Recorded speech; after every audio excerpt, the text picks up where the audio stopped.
Bonjour à tous et bienvenue pour cet épisode numéro 146 du Basket Lab, le laboratoire du jeu. Alors, aujourd'hui, nous allons parler de rugby.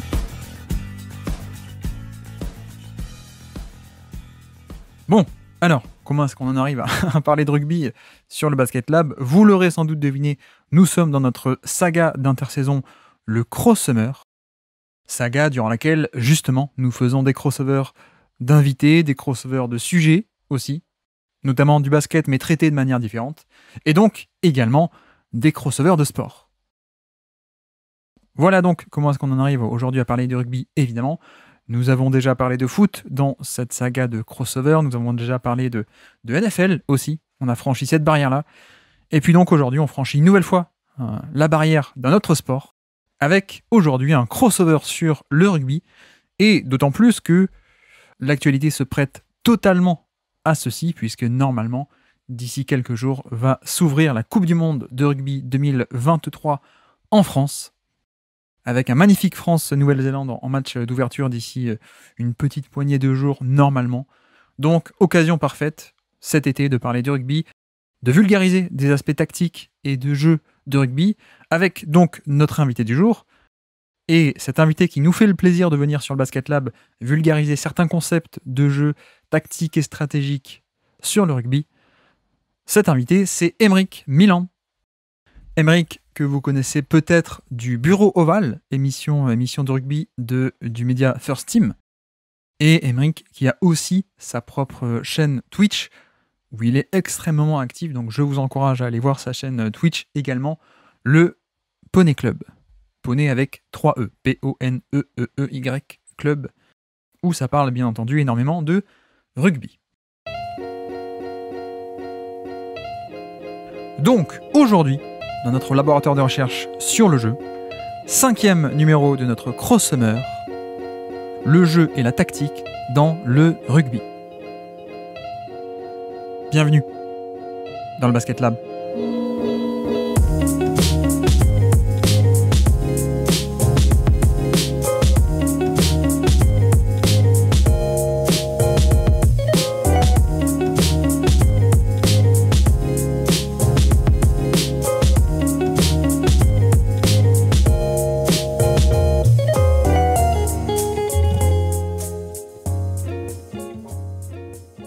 Donc, on se retrouve dans notre série de crossover, notre saga de l'été, de l'intersaison, avec aujourd'hui encore un sport différent. Et aujourd'hui, on va parler du rugby.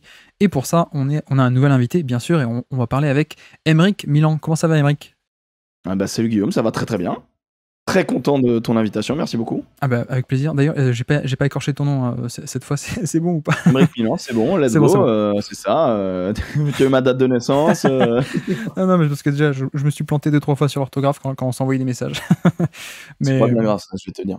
Alors Aymeric, bien sûr, que vous connaissez peut-être du Bureau Ovale, de la chaîne de First Team, mais surtout, Aymeric, tu as aussi ta chaîne, enfin surtout même ta chaîne Twitch, le Poney Club, c'est ça, où tu fais pas mal notamment de contenu sur le rugby, justement. Ouais, Poney Club avec 3 E à Poney. Et ouais, c'est ça, c'est une chaîne où on parle beaucoup de sport. Je suis un peu spécialisé sur le rugby. C'est vrai que le basket, c'est pas vraiment mon sport de prédilection, mais il en faut bien. Moi, c'est le rugby. Alors, il y a un peu de gaming, mais il y a beaucoup de rugby. Surtout en période de Coupe du Monde. Voilà, donc le Poney Club, allez voir la chaîne Twitch, évidemment. Je pense que beaucoup te connaissent peut-être aussi de Bureau Ovale sur First Team. Et d'ailleurs, vous avez aussi pas mal de... Je pense que tu as pas mal de choses sur le Petit Bureau, qui est une émission un format que tu as sur ta chaîne Twitch, et aussi sur le Bureau Ovale, pas mal de contenu qui va arriver avec la Coupe du Monde, on se doute. Exactement, je vais avoir des journées bien chargées, mais bon, une Coupe du Monde en plus en France, c'est pas tous les jours, donc c'est gros plaisir. Pas tous les jours, mais c'est pas non plus une fois dans une vie. Hein. C'était quoi, 2007 la dernière fois ? Ouais, mais comme elle était douloureuse. Ah oui. Quand même perdu contre les Anglais, faut pas déconner quoi. Genre... alors c'est vrai que la demi contre l'Angleterre, j'étais très très triste. Heureusement après la fin du match, on est sorti direct se taper dessus, faire des mêlées. ça a fait baisser la tension. Mais non. Chacun ses méthodes. Franchement, le quart de finale était quand même assez extraordinaire. Enfin, en tout cas, moi, c'est une de mes plus belles émotions de sport. Hein. Quart de finale à Cardiff, l'un des rares matchs qui ne se passe pas en France en plus, c'est vraiment incroyable. Contre des All Blacks en gris, donc ça, voilà, à un moment donné, quand on nous respecte pas, on nous respecte pas. Hein, voilà, c'est tout. Oui, effectivement. Bon bref, donc nous sommes dans notre saga de crossover. Et donc aujourd'hui, on va parler de tactique, mais pas de basket. C'est un peu le but de cette saga des crossovers, c'est qu'on va parler d'autres sports, tactique dans d'autres sports, et donc de rugby. Bon, moi je t'avoue que c'est peut-être l'émission la plus compliquée pour moi, parce que c'est vraiment le sport où je m'y connais le moins, pour le coup, parce que on a parlé de NFL, on a parlé de baseball, de foot évidemment. Bon, je connais un peu, j'arrive à orienter la conversation. Là, c'est vrai qu'en rugby, je m'y connais pas du tout. Voilà. Comme je te disais en antenne, ma référence c'est le Moscato Show, donc pas trop tactique, même si j'adore. C'est une très bonne référence d'ambiance et de temps en temps de sport. C'est ça, ouais, dans cet ordre-là. Mais donc oui, c'est un peu compliqué, mais c'est vrai que le timing est assez cool parce que déjà il y a la Coupe du Monde comme on a dit, mais en plus c'est un sport assez fascinant, je trouve, et d'ailleurs je sais pas toi ton impression, mais cet aspect de tactique est peut-être parfois un peu sous-estimé dans les médias, j'ai l'impression moi de loin. En fait c'est un sport compliqué à jouer, compliqué à comprendre, compliqué à filmer. Et donc forcément, on peut être pris d'amour un petit peu par le concept de voir 15 gars contre 15 gars qui se rentrent dedans. Et derrière, on n'y voit pas tout de suite l'aspect stratégique et technique et tactique. Et du coup, c'est là où c'est intéressant, c'est que plus le jeu évolue, plus le jeu devient de plus en plus tactique. Et oui, c'est ça qui est fort. C'est ça qui est très bien, c'est que forcément, si tu me demandes d'analyser le jeu de 87, je vais galérer. Parce que c'était de la soule, mais si tu me demandes d'analyser aujourd'hui, c'est un pur plaisir, quoi, parce que beaucoup d'équipes ont des stratégies différentes en fonction des profils différents de joueurs, et c'est là où ça devient hyper cool, hein, mais je pense comme au basket, tu vois, mais sûr que quand t'as 10 gars sur le parquet, peut-être que tu peux plus facilement analyser parce qu'il y a moins de monde et le parquet est plus petit, mais le principe est le même, hein. Oui, effectivement. On va essayer, c'est un peu l'objectif, c'est qu'à la fin de l'émission, les auditeurs aient un peu des clés de compréhension, à défaut peut-être d'avoir du contenu hyper détaillé, ça ils pourront aller voir notamment sur ta chaîne Twitch ou un peu partout. Exact. Mais voilà, au moins on aura les clés pour la Coupe du Monde qui arrive, donc ce serait déjà une belle victoire. Mais donc je peux te lancer directement, rentrons dans le vif du sujet, sur le rugby et sur le jeu. Quelles sont déjà les grandes phases de jeu? Comment est-ce que ce fameux jeu se décompose? Alors, 15 joueurs contre 15 joueurs, 7 remplaçants sur le banc. Après, un terrain, c'est quasiment un terrain de foot. Finalement, c'est un sport assez bizarre, puisque c'est un sport où tu dois avancer, mais sans te faire des passes en avant. Et du coup, rien que ça, le concept est assez marrant. Tu dois donc porter la balle contre des mecs qui doivent t'arrêter. C'est pour ça que c'est un peu une guerre de tranchées, c'est un gagne-terrain, le rugby. Et il faut le voir comme ça, il faut le voir... un peu comme du foot US, tu vois, où tu essayes de gagner des yards, sauf que tu essayes de gagner des yards dans un jeu qui n'est pas arrêté. Et après, il y a des séquences de lancement de jeu, qui sont les classiques, hein, la fameuse mêlée, où il y a 8 avant contre 8 avant, qui est une phase extrêmement stratégique. Alors moi, c'est pas, je joue pas devant, mais donc du coup, c'est une phase que j'ai rarement vécue à part en bisutage. Mais c'est une phase extrêmement technique. Et seuls les entraîneurs vraiment de mêlée ou les avants qu'on joue en première ligne à très bon niveau peuvent te parler de petites astuces. Moi, j'en ai quelques-unes, mais je pense qu'on rentrera pas dans les détails de ce poste-là à ce moment-là. Mais voilà. Donc, tu peux lancer ça en mêlée, tu peux lancer du jeu à partir d'une touche. Donc, les touches peuvent être soit jouées avec tout le bloc des avants. Tu sais, ils se mettent en ligne côte à côte, tu vois, et un mec qui jette le ballon en plein milieu. Et enfin, normalement, en plein milieu. Et tu peux être soit 4, soit 3, soit 2, soit 7, soit 5, ce que tu veux, tu vois, tu décides, et ça apporte une grande stratégie aussi là-dessus. Et après, il y a genre les fautes où tu peux jouer à la main, où tu peux aller en touche directement, etc., ou les coups d'envoi qui te permettent de faire des lancements de jeu. Donc voilà, à peu près les lancements, je pense, les grandes phases de jeu, on va dire, du rugby. Je pense avoir rien oublié. Ok, donc c'est vrai qu'il y a un peu cette... hein. Non, mais il y a cette notion centrale de gagne terrain, en fait. C'est un peu ça l'idée, c'est ça l'enjeu même tactique, c'est ce côté, il faut qu'on gagne le plus de terrain possible et aller marquer de l'autre côté. En fait, c'est l'essence même, c'est-à-dire que tu vois, souvent on dit que c'est un peu un sport de terroir, mais en fait c'est un sport de territoire. C'est ça qui est intéressant, c'est que le concept même du jeu, c'est de gagner le territoire de l'autre. C'est un peu de la guerre avec des règles, tu vois, mais comme souvent le sport l'est. Ouais. Mais en gros, ce qui est hyper intéressant, c'est que c'est de l'affrontement. On dit souvent que le rugby, c'est un sport de combat collectif, avec des règles. Et en vrai, c'est ça. Et j'ai lu dernièrement, quand on parlait notamment de la dangerosité du rugby, c'est que c'est l'un des rares sports de combat, du coup, si on part de ce principe, où il n'y a pas de catégorie de poids ni de taille. Et c'est en ça que ça devient dangereux. Ouais. Et c'est pour ça qu'il faut des règles, et c'est pour ça que le jeu évolue aussi au niveau de ses règles pour protéger les joueurs, parce qu'on voit beaucoup de joueurs prendre des KO, etc. Parce que plus le sport évolue, plus ça va vite, plus les joueurs sont forts, plus les joueurs sont musclés, et puis ils arrivent très vite à se rentrer, je sais pas, des Twingo contre des camions, quoi, tu vois. Donc c'est assez show off, quoi, mais ça peut être un petit peu dangereux sur certains joueurs. Et donc ouais, c'est de l'affrontement, c'est vraiment de l'affrontement, mais après il y a plusieurs lectures pour gagner ce terrain-là. Il y a plusieurs manières de le faire. Soit justement tu vas en frontal, en brutal, tu vas parce que tu es plus puissant que l'autre et tu lui marches dessus. Soit tu vas dans l'évitement. Et les deux peuvent fonctionner aussi ensemble. Donc c'est une manière de voir le rugby, mais je pense qu'on va le développer un peu plus après, quoi. Oui, donc il y a ce côté gagne terrain, et comme tu dis aussi, c'est pas juste 15 mecs qui se rentrent dedans un peu de manière chaotique et désordonnée, quoi. Il y a certaines phases de jeu un peu pour structurer tout ça. Tu as parlé de les phases statiques, je sais pas si on les appelle comme ça, un peu tout ce qui est mêlé, tout ça. Les lancements de jeu, ouais. Ouais, c'est ça, où t'as un peu un côté système même, enfin même totalement un côté système avec tel joueur va là, tel joueur. Alors, je crois que vous avez pas d'écran, c'est pas autorisé les écrans, non? Alors, non. T'as pas le droit de te mettre devant le porteur du ballon et de servir de bouclier. Ça, c'est une faute. Okay. Ça, c'est pénalisé, pénalité, etc. Après, dans le jeu courant, tu peux faire passer un mec qui court très vite devant toi. Ouais. Et ça feinte ou ça ralentit l'espace de quelques secondes ton défenseur. Tant que cette personne-là ne rentre pas plein fer dans le défenseur, il n'y a pas faute. Ok. Donc tu peux utiliser des leurres. D'ailleurs, on utilise énormément de leurres pour déstabiliser les défenses, puisque l'objectif, du coup, comme tu dois gagner du terrain, il y a plusieurs possibilités de le faire. Et pour le faire, quand tu portes la balle à la main, il faut désorganiser une défense. Il faut mettre le doute dans la défense. Et pour ça, il y a plusieurs stratégies qui sont mises en place pour créer des espaces, quoi, ou jouer dans les espaces, ou tout simplement feinter la défense, quoi. Donc j'ai vu un peu les phases statiques, du coup, où comme on dit, tu as un peu ton système et tu vas essayer de te déployer à partir de ça. Le jeu courant, là tu viens de citer ça. Et j'ai lu aussi phase de regroupement. Alors c'est quoi exactement ces phases de regroupement? C'est quand quelqu'un va au sol et qu'on fait un petit tas et on se réorganise, c'est ça? Exactement. Qu'on appelle regroupement ou ruck.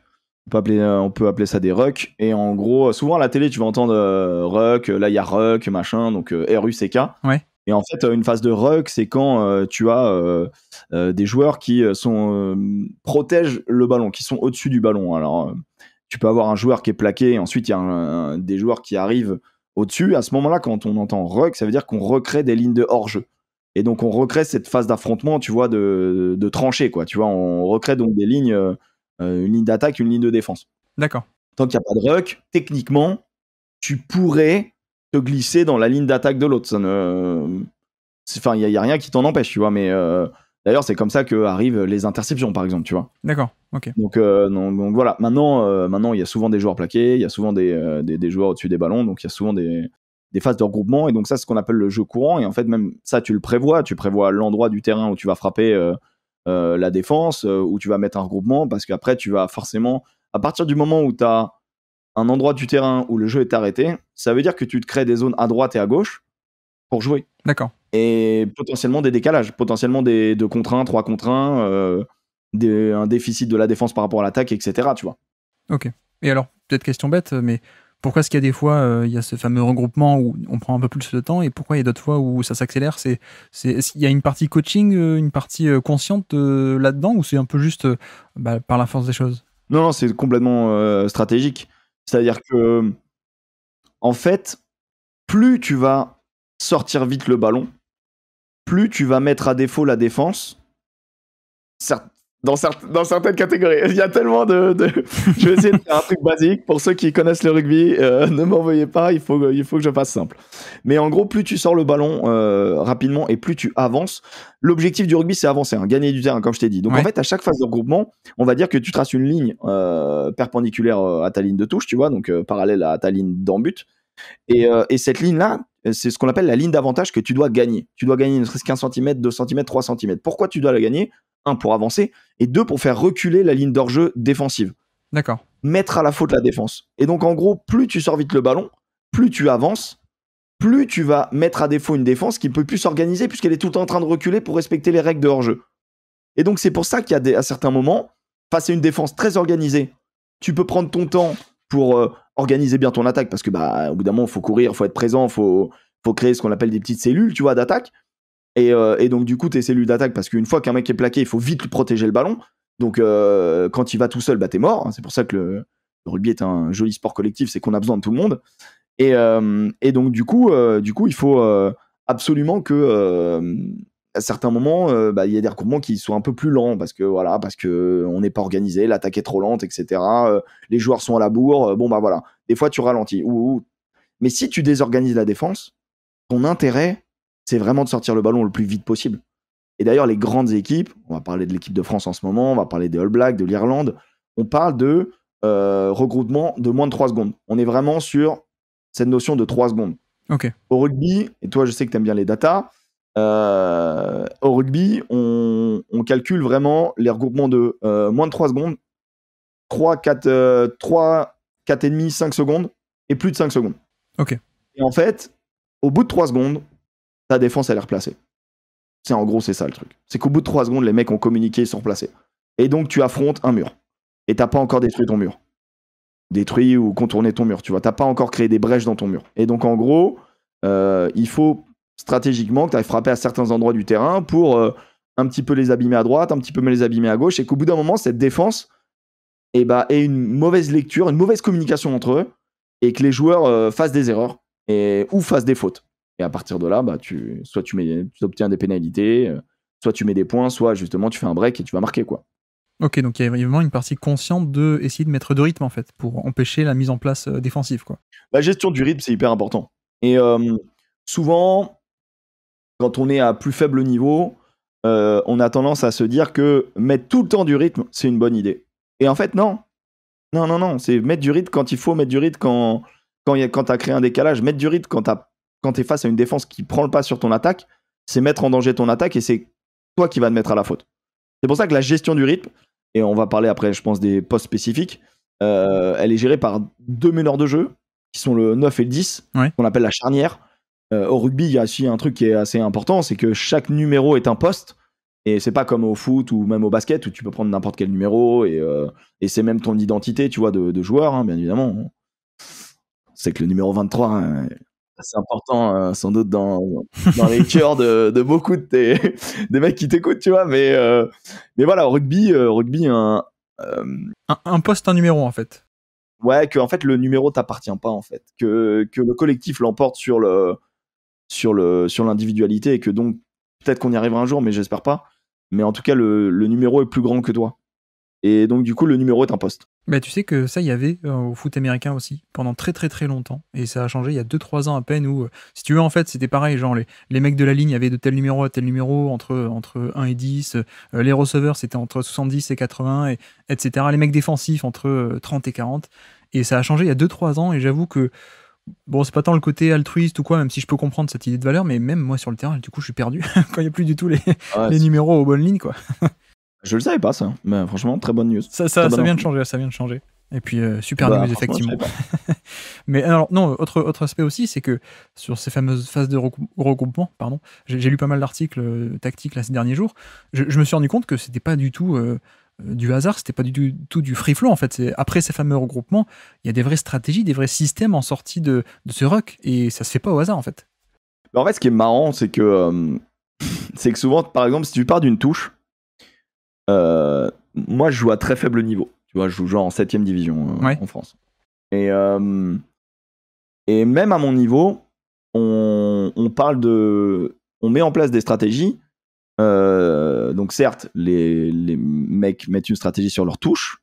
Ensuite, ils communiquent avec les lignes arrière. Tu sais, au rugby, bon ça, je pense que les gens l'ont. Il y a les avants, un peu les gros, qu'on appelle les gros avec beaucoup d'affection. Et les 3/4, un peu plus, les mecs un peu plus rapides. Et ensuite, il y a la charnière, donc un peu les 2 meneurs de jeu, Zidane et Michael Jordan, quoi. Et en gros, on communique pour savoir à peu près si devant ils vont faire quelque chose. Et nous, ensuite, on s'adapte derrière pour savoir à quel endroit on va frapper le terrain. Mais souvent, tu peux faire une combinaison en disant, écoutez, on envoie la balle au centre du terrain, on va très vite prendre le centre du terrain. Derrière, tel joueur va se placer à tel endroit parce qu'après on va réimpacter à cet endroit-là parce qu'on sait qu'ils ont une zone faible pour ensuite ouvrir de l'autre côté. C'est-à-dire que parfois tu peux avoir 4 ou 5 temps de jeu, on appelle ça des temps de jeu, qui sont prévus. Et après, c'est un cadre, et après, libre aux joueurs, dans ce cadre-là, s'ils ont trouvé une brèche avant d'atteindre le 4e temps de jeu, et bah bien joué, bingo, le but c'est de marquer, tu vois. Oui, bien sûr. Oui, t'as le cadre, et après, il y a la créativité du joueur et du moment aussi. Exactement, le fait que le joueur soit en capacité de lire le jeu, de lire les failles, et ça, c'est là où tu vois que au très très haut niveau, c'est des microprocesseurs très puissants qu'ils ont dans la tête. Ouais, effectivement. Et donc voilà. Et donc en fait, l'aspect stratégique, il est omniprésent. Et à chaque fois que dis-toi qu'à chaque fois que t'as un lancement de jeu arrêté, il y a forcément une combinaison. Ok. Il y a forcément quelque chose d'annoncé. Les mecs font pas en mode au feeling, on va là. Non, ils savent où ils vont. Et même, je vais te dire, les 15 joueurs savent où ils vont. Savent où le ballon va aller. Et où eux, ils doivent aller en conséquence. Oui, puis je me doute aussi que, par exemple, un détail un peu con, mais ça se décide avant de combien on met de défenseurs d'un côté du ruck ou de l'autre côté du ruck aussi. Ça doit être un côté stratégique, je pense, des défenses, du coup. Ouais, alors t'as des défenses qui sont en miroir, et en effet, il y a toute ta stratégie défensive qui détermine combien de mecs tu mets. En fait, ça part aussi même au début de qui bataille dans le ruck, tu vois, parce que tu peux contester le ballon en rugby. Et donc, du coup, une fois qu'un gars a plaqué un autre, tu peux à un moment donné intervenir pour récupérer le ballon. Ouais. Si tu vois que c'est bien protégé, tu peux soit batailler pour gêner le soutien et faire ce qu'on appelle un contre-ruck, où tu arrives à regagner le ballon. Mais combien de joueurs tu consommes ? Si tu n'as pas le ballon, du coup, ça veut dire que tu as consommé X joueurs et du coup, ces joueurs-là vont manquer sur ta ligne défensive. Donc ça, c'est des trucs qui s'adaptent. Il y a de l'adaptation en fonction de ta stratégie globale de défense. Ok. Et de la zone du terrain où t'es aussi. Ok. C'est toujours un peu intéressant ce niveau-là. C'est que en fonction de là où t'es sur le terrain, t'attaques et tu défends différemment aussi.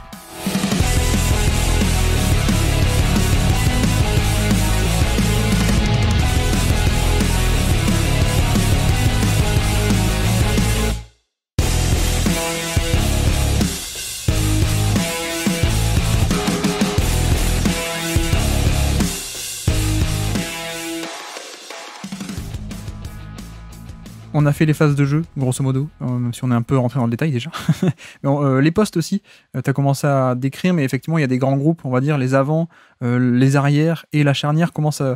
C'est quoi un peu les spécificités, si on devait les expliciter, de chaque poste ou chaque zone, on va dire ? Bah alors, les avants, globalement, c'est donc les 8 mecs qui jouent à la mêlée. Sur les 8 mecs, tu as donc 2 piliers, un talonneur. Donc le 1 et le 3 sont des piliers.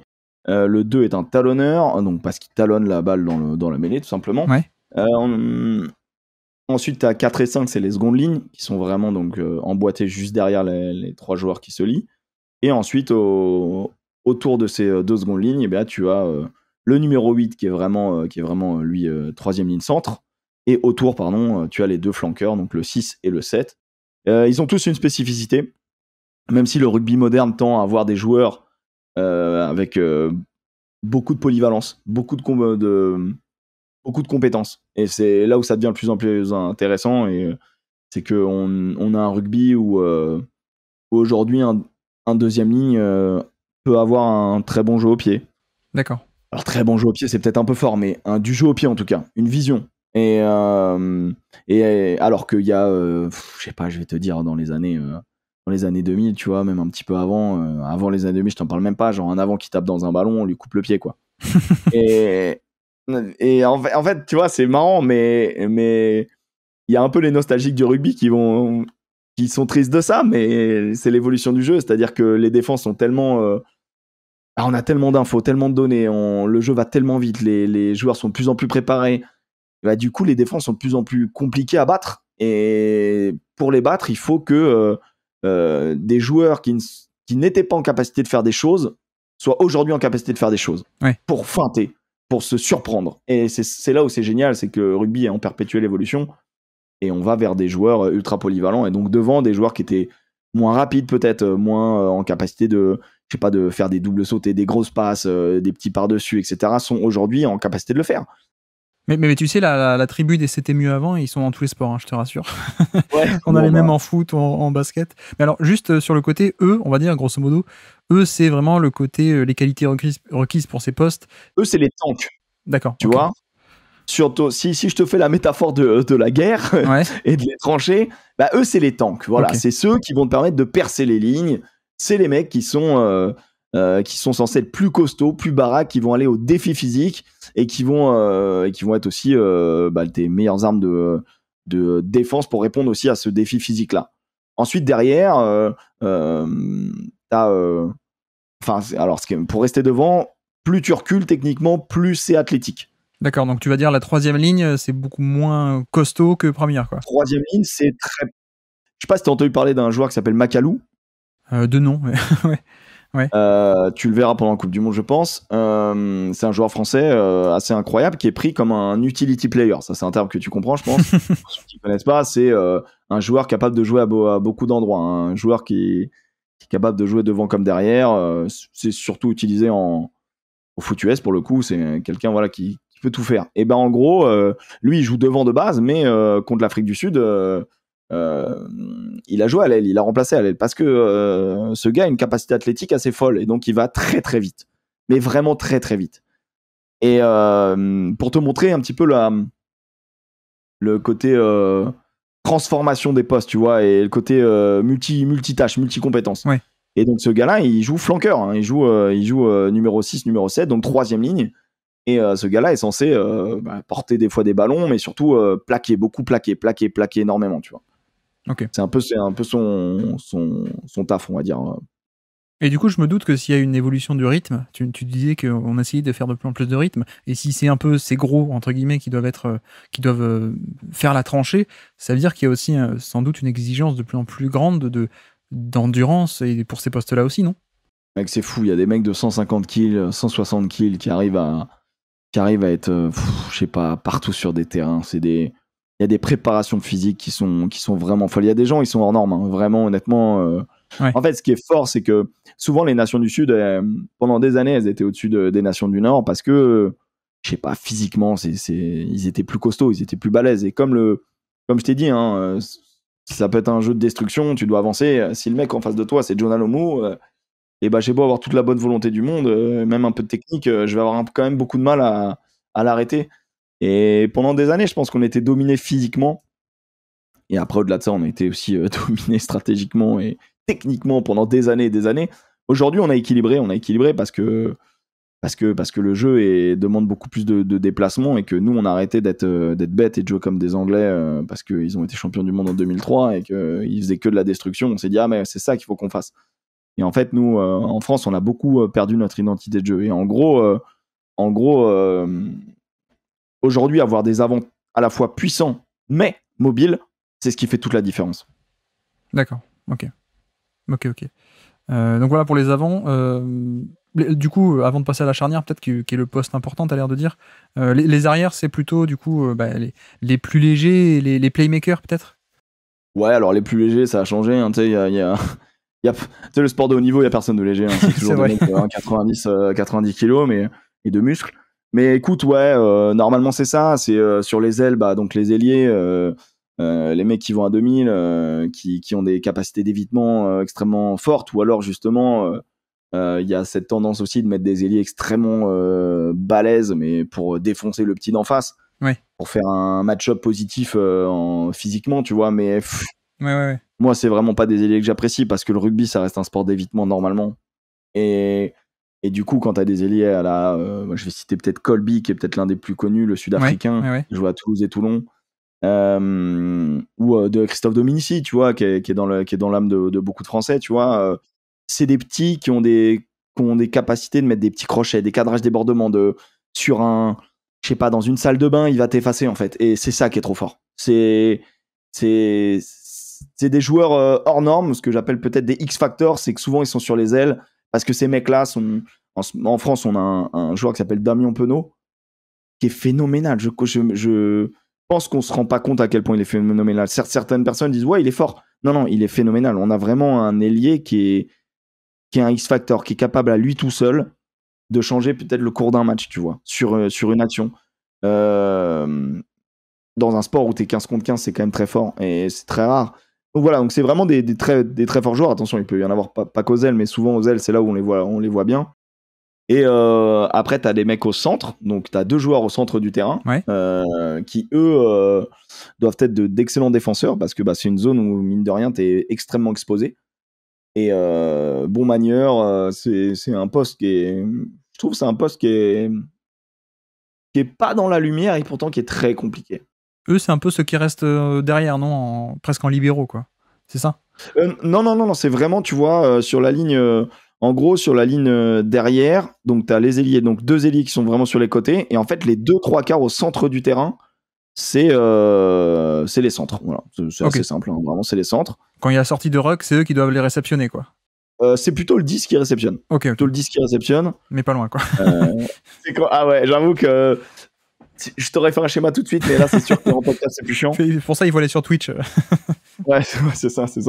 Mais en gros, voilà, après, t'as les centres, et ensuite, derrière, t'as ce qu'on appelle l'arrière. Donc, c'est assez simple, hein, finalement. Tu vois, Ok. le numéro 15, c'est l'arrière, il est tout derrière. Et lui, il a une couverture sur le 3e rideau, parce qu'au rugby, t'as le droit de jouer au pied, bien évidemment. Et des fois, c'est une très bonne solution pour gagner du terrain. Comme tu peux pas te faire des passes en avant, et qu'au bout d'un moment, des fois, tu peux pas avancer, eh bien, taper devant, plus ou moins loin, c'est une bonne idée. Et pour récupérer ces ballons-là, on a mis un mec derrière, et qui est souvent aidé soit de ses ailiers, soit de son numéro 10, ça dépend des stratégies. Ok. Et donc, les postes 9 et 10 9 et 10, c'est un peu voilà, les meneurs de jeu, comme un meneur, je pense au basket, tu vois, c'est un mec qui a un QI rugby légèrement plus élevé que les autres, et qui est en capacité, qui a une capacité d'analyse instantanée beaucoup plus rapide que les autres, et donc du coup, ça devient un peu des chefs d'orchestre, mais donc voilà, on a tendance à dire que le numéro 9, c'est le chef des avants, le demi de mêlée, chef des avants, et le numéro 10, chef des 3/4, tu vois. Et en gros, il faut des lieutenants. Et en gros, si tu veux, je te fais que des métaphores militaires. En gros, t'as le général, c'est le coach, tu vois. Et les lieutenants sur le terrain, t'as le 9 et t'as le 10. Voilà, il faut des leaders. Et eux, c'est des leaders de jeu. Après, tu peux avoir des leaders de gueule, tu peux aller avoir des leaders de touche, des leaders de défense. Il y a plein de leaders en rugby. Mais techniquement, ça, c'est tes leaders de jeu, quoi. Ok. C'est eux qui annoncent, tu vois, typiquement, t'as un mec qui est plaqué, Ouais. souvent le 9, il annonce, en fait. Il annonce, bam, je veux, j'appelle une combinaison, je veux que un gros IPT, tu vois. Donc, un gros IPT, ça veut dire un avant va affronter directement la ligne défensive, tu vois. Je veux refaire un point de fixation, tu vois. Ouais. Ou alors, il annonce je vais partir, mais en fait, je te la mets dans le dos. Ou alors, il dit, je vais jouer derrière, tu vois. Et en gros, ensemble, ils sont tout le temps normalement en connexion. Et après, la vérité, c'est que dans le rugby moderne, le numéro 10 se met pas forcément à la réception du ballon tout le temps. C'est-à-dire qu'il peut lancer une combinaison, mais c'est le 12 qui prend la balle, ou alors c'est le 15 qui prend la balle, ou tu vois. Ouais, ok. Il peut y avoir, et d'ailleurs, il y a aujourd'hui, même souvent, plusieurs 10 plusieurs meneurs de jeu derrière dans une même équipe. Des fois, c'est 10 et 12, des fois, c'est 10 et 15. Et pour encore une fois, en gros, l'idée, tu as des mecs avec un fort QI rugby capable d'envoyer des combinaisons, balle en main, ou de faire des différences. Il y en a 2 qui se partagent le poste, en gros, on va dire, dans un match. Ouais, donc il y a un vrai côté, quarterback de savoir lire le jeu et d'appeler les systèmes, en fait. Et ça, encore une fois, c'est un truc qu'on soupçonne pas forcément, mais qui est là tout le temps, en fait. Ça, c'est vraiment le rôle de ton 9, je pense. Tu vois, c'est vraiment lui, ton quarterback. Et en fait, ton 10, faut que je te donne des exemples concrets. Tu vois, en équipe de France, on joue avec 2 10. On joue avec 2 manipulateurs de ballon, on va appeler ça comme ça. Et quand tu fais une attaque, souvent, tu passes par ces 2 manipulateurs de ballon pour créer de l'incertitude. Et en gros, un coup, t'as l'un, un coup, t'as l'autre. Et donc, forcément, la défense, elle doit s'adapter au jeu de l'un, au jeu de l'autre. Donc, c'est pas toujours la même chose. Tu vois ce que je veux dire ? Ouais. Et si on fait pour la France, du coup, ouais, c'est qui le 9, c'est qui le 10 en France ? Genre, t'as Ntamak qui est vraiment le numéro 10. Ouais. Et sur d'autres phases de jeu, tu vas voir qu'Ntamak va glisser. Il va pas être en premier manipulateur, mais ça va être Thomas Ramos, l'arrière de l'équipe de France, qui va être le premier à prendre le ballon et à organiser. D'accord. Tu vois ? Ok. Et le 9, c'est Dupont, alors ? Et le 9, c'est Antoine Dupont, bien évidemment, meilleur joueur du monde. Et c'est même pas une vanne, c'est que ce mec a une manière de jouer qui est totalement différente de... Enfin, moi, pendant des années, je trouvais pas que c'était... Enfin, pour moi, c'était pas un 9, quoi. Enfin, je comprenais pas, tu vois. Genre, il avait une façon de jouer qui était mis 9e avant, tu vois. T'as eu des neufs comme ça. Hein. Il y a vraiment très souvent des neufs qui aiment bien le chocolat, comme on dit, et du coup, qui sont un peu comme un 9e avant. Puis t'as des neufs qui expulsent, quoi, qui sont juste organisateurs, tu vois. Ah oui, donc c'est intéressant, même dans ce poste-là, il y a des profils de le neuf qui va distribuer ou appeler les systèmes, ou alors plutôt le neuf qui va lui-même attaquer avec le ballon. Exactement. Et Antoine Dupont, le truc, c'est que c'est un mec qui peut tout faire. Ok. Il peut éliminer, il peut faire de l'évitement, il peut aller carrément à l'affrontement, il rebondit sur toi, tu vois, genre il est dur à saisir. Il peut jouer au pied, il joue des deux pieds. Il a une bonne passe droite, bonne passe gauche, enfin bien évidemment, tu vois, bonne lecture. C'est là où il est perturbant, c'est qu'il peut exploiter la moindre erreur de ta défense. Et c'est là où c'est compliqué. Et mais je vais te dire, tu vois, je t'ai dit par exemple qu'il y avait 2 piliers, mais il y a un pilier qui est différent de l'autre. Il y a deux secondes lignes, mais en fait il y en a un qui est différent de l'autre. Il y a 2 troisième lignelles, mais en fait il y en a un qui est différent de l'autre. Donc tu vois, Ouais, je vois. on n'a pas assez de temps, mais tu vois, en fait c'est chaque poste a un sens. Et tu vois, par exemple, il y a 2 centres, et bah il y en a un qui est utilisé souvent. Tu vois, le 12 c'est différent du 13 parce que forcément c'est le premier. C'est celui qui est censé être le premier, donc forcément, tu as une manière de jouer différente, même défensivement, c'est différent. Tu feras attention quand tu regarderas l'équipe de France, Gaël Fickou, il a souvent le numéro 13. Oui. Et bah, par moment, il joue en position de 12, tu vois, défensivement, ça lui arrive. Alors, ça dépend qui il a à côté de lui, mais par exemple, quand il joue avec Moefana, lui, il joue plutôt en position de 12 en défense et 13 en attaque. Et il y a plein de petites adaptations comme ça qui sont géniales à suivre. Et c'est pour ça que les datas dont on va parler un peu après deviennent extrêmement intéressantes, parce que quand tu sais contre qui tu joues, tu te dis ok, donc eux ils vont s'adapter comme ça, offensivement ils vont jouer comme ça, défensivement ils vont jouer comme ça, etc. Et là tu rentres des informations dans ton logiciel, quoi.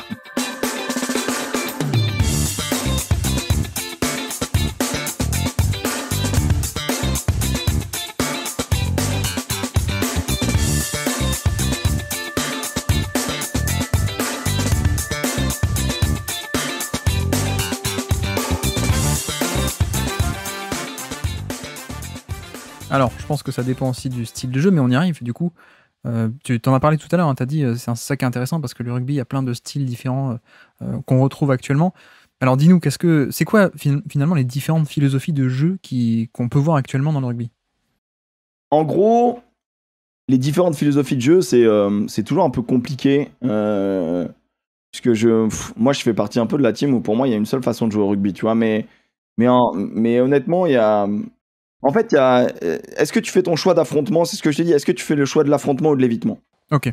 Il y a un Français qui est l'un des rares théoriciens du rugby, qui s'appelle René Deleplace, qui a écrit un livre assez chiant, hein, mais si tu étudies le rugby en STAPS, tu l'as.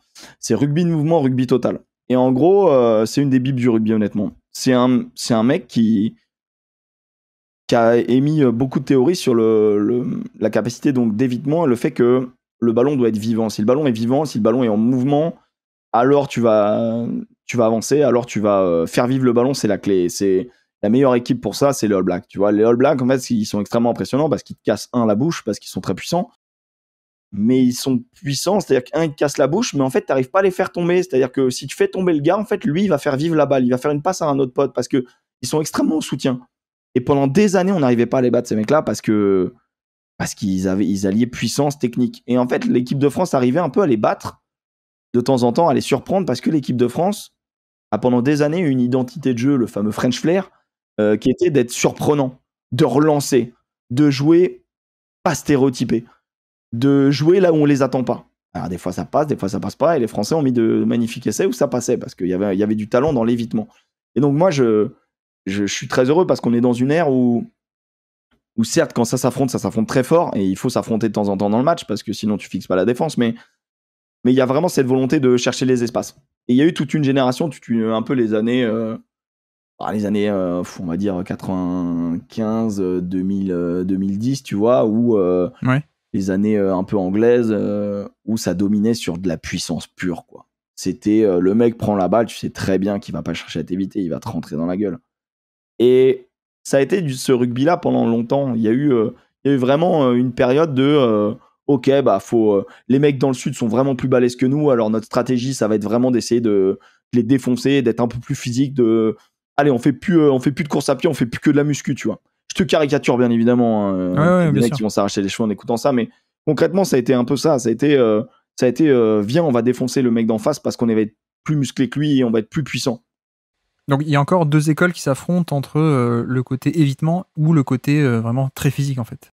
Bah, on aime bien quand même, tu vois, un peu se la mesurer, et donc des fois, non mais faut en dire clair, t'as des jeux qui sont un peu plus rugueux, comme t'as du foot un peu moche, tu vois, t'as du, je sais pas, du Ouais. catenaccio, j'en sais rien, même s'il y en a qui peuvent trouver ça magnifique, comme, bref, tu vois, il y a le jeu à la brésilien, il y a le jeu à l'allemand, quoi, tu vois, le jeu à l'italien, et nous au rugby, bah il y en a, c'est un peu plus restrictif, c'est un peu plus dans le combat, c'est un peu plus genre, bah tes ailiers vont pas avoir beaucoup le ballon. D'accord. Au rugby, en fait, pour déterminer ta philosophie de jeu aussi, tu as peut-être entendu parler donc Fabien Galtier, sélectionneur de l'équipe de France, et qui parle de l'équipe de France joue la dépossession, l'équipe de France joue la repossession. Oui, c'est quoi ça? Bah, c'est une idée de laisser le ballon ou pas à l'adversaire. En fait, il faut que tu aies un terrain de rugby dans la tête, donc tu prends le rectangle vert et tu te dis, tu traces un gros trait au milieu, il y a les deux en but, et au milieu, il y a, au milieu de ces deux parties, il y a les 22 mètres. Donc en gros, tu détermines 4 zones. Dans ton camp, entre ta ligne d'en but et tes 22 mètres, Ouais. entre tes 22 mètres et les 50 mètres, entre les 50 mètres et les 22 mètres adverses, et la red zone, si tu préfères. Moi aussi, j'appelle ça en vrai la red zone au rugby, mais je crois que personne ne dit ça par moi. Qui est donc la zone de marque dans les 22 mètres adverses. Je te caricature parce que techniquement, on peut en mettre beaucoup plus des zones, mais on va faire que comme ça. Et en fait, la philosophie de jeu, c'est de dire, est-ce que je relance dans mes 22 mètres, ou est-ce que je me dégage le plus loin possible? Je joue 0 ballon, ou alors j'en joue 10%, 20%, 40%. Ça, c'est une philosophie de jeu. D'accord. Entre tes 22 mètres et tes 50 mètres, combien de ballons tu joues? Philosophie de jeu. C'est ça qui est important. Tu vois, typiquement, les Anglais, ils sont chiants parce qu'ils mettent des quilles, ils jouent au pied, et ils essayent de te mettre à la faute dans ton camp. Parce que forcément, si tu as la faute dans ton camp, il y a des pénalités. S'il y a des pénalités, tu peux prendre 3 points ou des pénal-touches. Ouais. Pénal-touche, c'est quand la pénalité, tu l'envoies en touche. Pour jouer ensuite la touche, tu as le lancer. Donc, une bonne phase d'attaque. Donc, en gros, quand l'équipe de France a décidé de jouer la dépossession, ça voulait dire qu'on jouait plus de nos 22. On jouait très peu dans nos 22, nos 50 mètres, ce qui fait que y a certains observateurs du rugby qui étaient en mode, c'est pas notre manière de jouer, tu vois. On joue un peu à l'anglaise, tu vois, un peu manière chirurgicale, quoi. Et en fait, on envoyait des quilles, on a joué au pied sur des équipes qui ne s'attendaient pas à recevoir le ballon. Et c'est là où ça a été fort, en fait. Parce que l'équipe de France, à force de jouer la dépossession, donc d'avoir un principe qui était énoncé, hein, c'est-à-dire que pour Fabien Galtier, ils ont fait des études et ils se disent, en fait, on a 22 secondes en fait, d'utilisation du ballon, et si après 3 regroupements, on n'est pas dans l'avancée, c'est cette fameuse ligne d'avantage qu'il faut gagner. Si t'es pas dans l'avancée, eh bien en fait, à 90%, tu vas te faire pénaliser ou tu vas perdre le ballon et tu risques de te prendre des points. Donc on va taper au pied, on va tenter d'inverser la pression en mettant ce qu'on appelle des coups de pied de pression ou des coups de pied d'occupation. Au coup de pied d'occupation, c'est pour gagner du terrain, faire sortir la balle, ou faire rouler la balle sur l'herbe et faire monter ta ligne défensive, tu vois. Et coup de pied de pression, c'est plutôt des grandes chandelles, des grandes quilles qui vont plutôt très très haut dans le ciel et qui gagnent très peu de terrain, ou une dizaine, quinzaine, vingtaine de mètres, c'est quand même pas mal, tu vois. Mais où tu vas voir tes gars à la retombée du ballon pour contester la balle, pour en fait, finalement, on a gagné 10 mètres, quoi, tu vois. Pour la récupérer, ouais. Ou alors on a mis à la faute de l'adversaire. Et donc, du coup, l'équipe de France jouait pas mal comme ça. Et donc, finalement, utiliser on a 22 secondes pour utiliser la balle. Si on n'y arrive pas, si on n'avance pas, si on n'a pas breaké la défense, hein, vraiment percé la défense, ou voilà, et dans ces cas-là, on va mettre une grande quille. D'accord, donc c'est ça les fameuses séquences de 22 secondes là, détaillées par Galtier sur Canal et tout. Exactement. C'est ça en fait, on essaie de jouer et si on n'y arrive pas, on se dégage. On se dégage parce que statistiquement, si tu continues de jouer, tu vas perdre la balle ou tu vas faire une faute. Ouais. Oui, parce qu'en fait, la zone du terrain, en fait, c'est pas comme le foot où ça va d'un côté à l'autre, c'est la zone du terrain où tu essaies d'orienter le jeu et finalement assez clé en fait. Toujours, tu fais pas la même chose dans tes 22 mètres ou dans les 22 mètres adverses. Tu défends pas de la même chose, tu défends pas pareil aux 50 ou dans tes 22. Notamment, enfin bref, il y a plein de détails, mais Vas-y. non, mais tu vois, notamment par exemple ton triangle arrière ou ton troisième rideau, ce qu'on appelle le troisième rideau au rugby. En défensivement, par exemple, le premier rideau, c'est la ligne défensive. Les joueurs, tu vois, on dit souvent qu'il faut faire une ligne quand on apprend le rugby. Après, il y a plusieurs manières de défendre, mais tu vois, tu fais une ligne. Tu fais une ligne parce que tu dois être le plus imperméable possible. Tu dois avancer sur l'adversaire et briser les attaques, tu vois. Faut qu'il tape dans un mur. Donc ça, c'est le premier rideau. Juste derrière cette ligne, il y a ce qu'on appelle le deuxième rideau, qui est à peu près un truc 10 mètres derrière, 5-10 mètres derrière cette ligne droite. Il y a une zone morte, en fait. C'est-à-dire que c'est une zone possible à attaquer au rugby. Si, admettons, il y a quelqu'un, enfin, tu vois que cette ligne, elle monte très très fort sur toi, et qu'ils font ça une fois, deux fois, trois fois, et que ça t'embête, et que ça t'empêche de jouer ton jeu, bah rien t'empêche de mettre un petit coup de pied par-dessus, cette grosse ligne, et de jouer dans le R2, donc le deuxième rideau, pour récupérer la balle dans cette zone morte, et foutre le bordel, tu vois. D'accord. Et t'as le troisième rideau, qui est donc après, c'est là, donc, certains le couvrent avec les deux ailiers et l'arrière, certains le couvrent juste à deux joueurs avec l'arrière et le numéro 10 ou le numéro 8 ou j'en sais rien, ou un autre ailier, ça dépend des équipes. Et en gros, ce troisième rideau-là, et ben, tu vois, cette défense-là à 2, 3 ou même 1, ça dépend de la zone du terrain. Parce que en fonction de là où tu es sur le terrain, tu as plus ou moins de terrain à couvrir. Je sais pas si tu vois ce que je veux dire. Ouais, bien sûr. Si tu dois défendre de tes... je sais pas, l'adversaire à la balle dans ses propres 22 mètres, bah t'as 78 mètres à couvrir, tu vois. D'accord. Ok. Bah donc en gros, tu places souvent plus de mecs derrière, quoi, tu vois. Et alors, ce qui a été marrant, si je peux te développer, je pense que ça va te plaire parce qu'on est dans la stratégie, c'est ce que t'aimes, tu vois. Mais Ouais, vas-y, bien sûr. en gros, l'équipe de France, pendant très longtemps, donc du coup, Galtier, il est arrivé, il a dit on va faire de la dépossession. Donc, ce que je t'ai dit, les 22 secondes, tac, on tape au pied, etc. Machin. Et en fait, ce qui s'est passé, et ce qui est logique, c'est que, adaptation du haut niveau, les équipes d'en face, au début, étaient plutôt surprises d'avoir ces ballons à jouer. Ouais. Petit à petit, ils se sont adaptés. Et petit à petit, on commençait à dégarnir le premier rideau, donc cette première ligne, en mettant un autre mec derrière, parce qu'ils savaient qu'on allait taper. Ouais. Ah ouais, mais donc du coup, réadaptation, repossession. Donc du coup, l'équipe de France, derrière, joue beaucoup plus de ballons et joue dans la surprise. Tu t'attends à ce que je fasse ça parce que c'est ce que je fais depuis 2 ans et demi, et c'est pas ce que je vais te faire. Ouais, t'attaques là où il n'y a pas le surnombre, en fait, presque. Et qu'est-ce qu'ils font après derrière ? Merde, on a travaillé contre l'équipe de France de décrocher notre joueur, mais du coup maintenant ils nous attaquent, qu'est-ce que je fais ? Je décroche pas ? Et c'est là où les mecs analysent très vite, en mode, oula, il s'est pas décroché, boum, coup de pied. Il s'est décroché, boum, on attaque. Et c'est là où ça va très vite, c'est là où c'est délicieux. C'est là où le rugby est très mal filmé, parce que ça doit être filmé de très très loin, et pour voir à peu près la position de tous les joueurs. Mais pour le grand public, il faut montrer le ballon, donc c'est pour ça qu'ils zooment très fortement. Alors bon, on peut faire les deux avec une bonne réa, mais bon, on grince un peu des dents. Donc j'espère qu'elle ça aussi, on a le même problème partout. On a le même problème dans tous les sports. Ouais, nous, ceux qui aiment bien la tactique, on aimerait bien avoir un angle large sur tous les sports. Canal avait fait ça à un moment donné pour le rugby, genre, tu sais, il y a tellement de chaînes qu'il y en avait une qui était full plan large. C'était incroyable. Ah ouais. C'était bonheur. Et donc voilà, par exemple pour l'équipe de France, voilà, c'est une espèce d'adaptation qui est assez intéressante et qui est encore actuelle, tu vois. Et donc les mecs en face qui décrochaient plus de joueurs, se retrouvaient démunis quelque part, et c'est là où c'est hyper intéressant, tu vois. C'est là où c'est hyper intéressant, que ce soit offensivement, défensivement. Tu vois, au rugby, souvent, quand tu prends une équipe ou une sélection, premier truc que tu fais, c'est le physique. Deuxième truc que tu fais, c'est ta défense. Troisième truc que tu fais, c'est ton attaque, tu vois. Parce que c'est les trucs les plus compliqués à mettre en place. En fait, des stratégies défensives, t'as pas à t'occuper du ballon. Donc techniquement, c'est plus simple à mettre en place. Attaquer, souvent la défense prend le pas sur l'attaque, parce que à leur niveau, c'est rare que des mecs ratent des plaquages, etc. Tu vois, au très très haut niveau.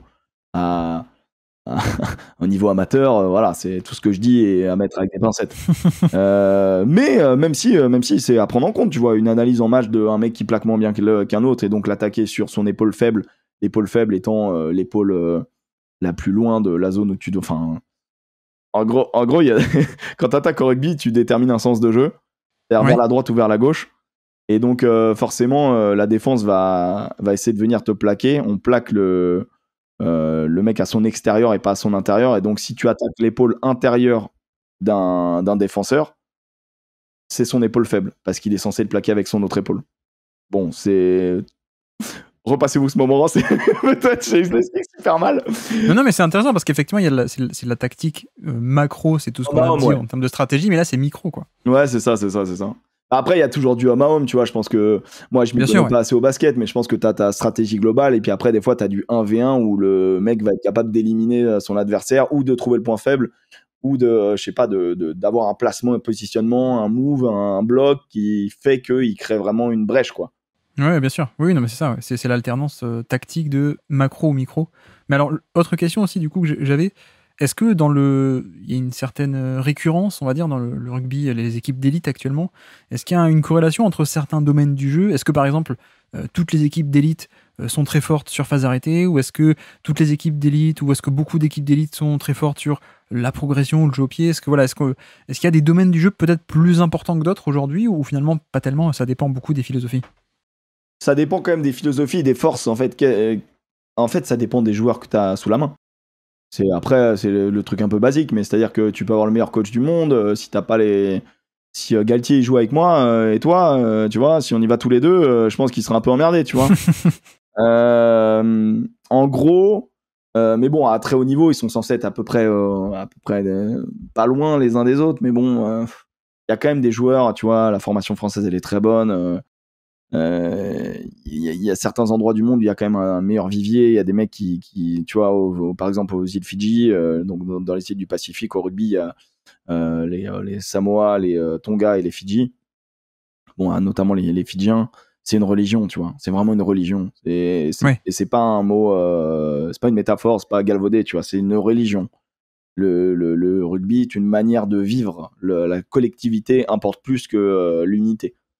Ouais. Et c'est fort. C'est fort à voir et c'est fort intéressant aussi humainement. Et donc du coup, il y a certains endroits du monde où ils ont une manière de jouer qui a toujours été propre à eux. Tu vois, par exemple les All Blacks pendant des années, ils ont été dans un rugby de mouvement, tout en étant, enfin, ça a été un peu la quintessence du rugby de mouvement, tu vois, du rugby total. Les Anglais ont été dans un rugby un peu plus de destruction. Les Sud-Africains sont dans un rugby de destruction.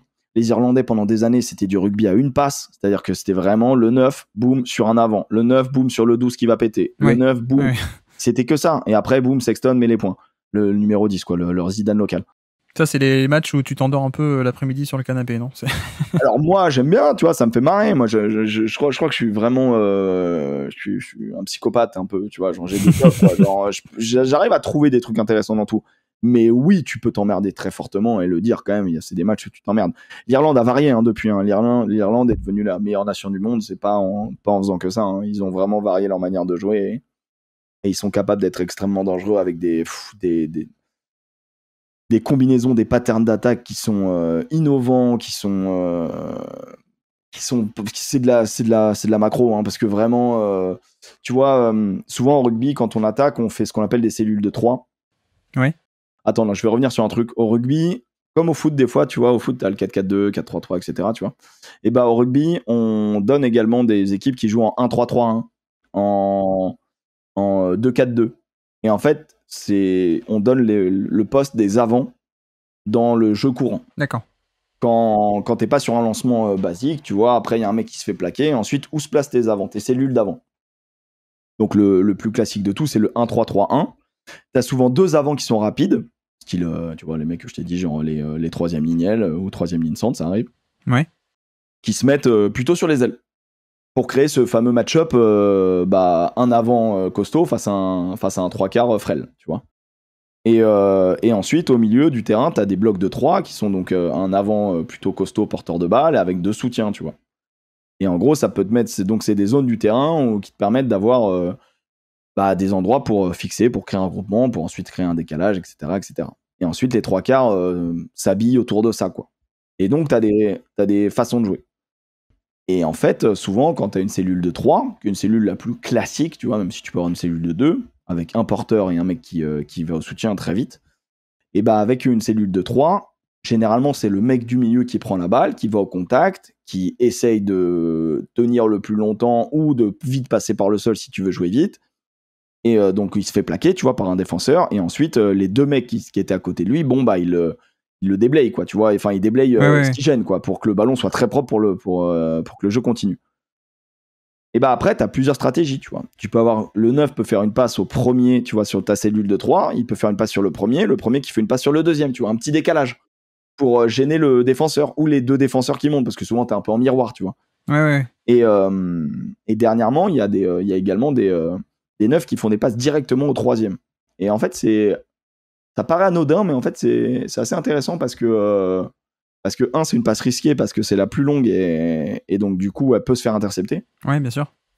Et 2, c'est donc techniquement un avant qui est sur un côté, bah, il est un peu plus isolé que l'avant du milieu, tu vois, ou le porteur du milieu. Et dans les nouvelles manières de faire, comme je t'ai dit qu'il y avait de plus en plus de polyvalence, et bah donc ce qu'on appelle ta cellule de 3, bah des fois c'est une cellule de 4, ou des fois dans ta cellule de 3, c'est pas 3 avants. C'est un centre, donc c'est un 3/4 avec 2 avants, ou c'est 2 3/4 avec un avant. Et en fait, toutes ces macro adaptations font que, une fois que tu as plaqué ça, tu te dis attends, mais alors du coup, on a un déficit avant 3/4 quelque part. Parce que nous, on vient de prendre 2 3/4 et un avant dans la gueule. Donc du coup, ils sont où les deux autres avant? Tu vois ce que je veux dire? Ouais, c'est un jeu de créer des mismatchs en fait. C'est exactement ça. C'est que ça, le rugby. C'est créer des mismatchs tout le temps pour trouver de l'intervalle, un trou pour mettre de la vitesse, pour, tu vois, et c'est incroyable. C'est un jeu d'échecs. Ouais, ça, je me doute que effectivement, quand tu connais, ça va quand même être passionnant.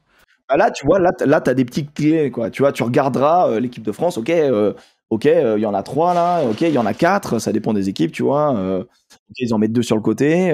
Ok, donc là, tu vois le positionnement des avants. Et souvent, ils se mettent un petit peu en paquet, tu vois. Et tu te dis, bon, ah tiens, il y a un numéro 12 en plein milieu de ça. Ok, pas mal. Donc ça veut dire qu'il y en a un qui s'est planqué quelque part, tu vois.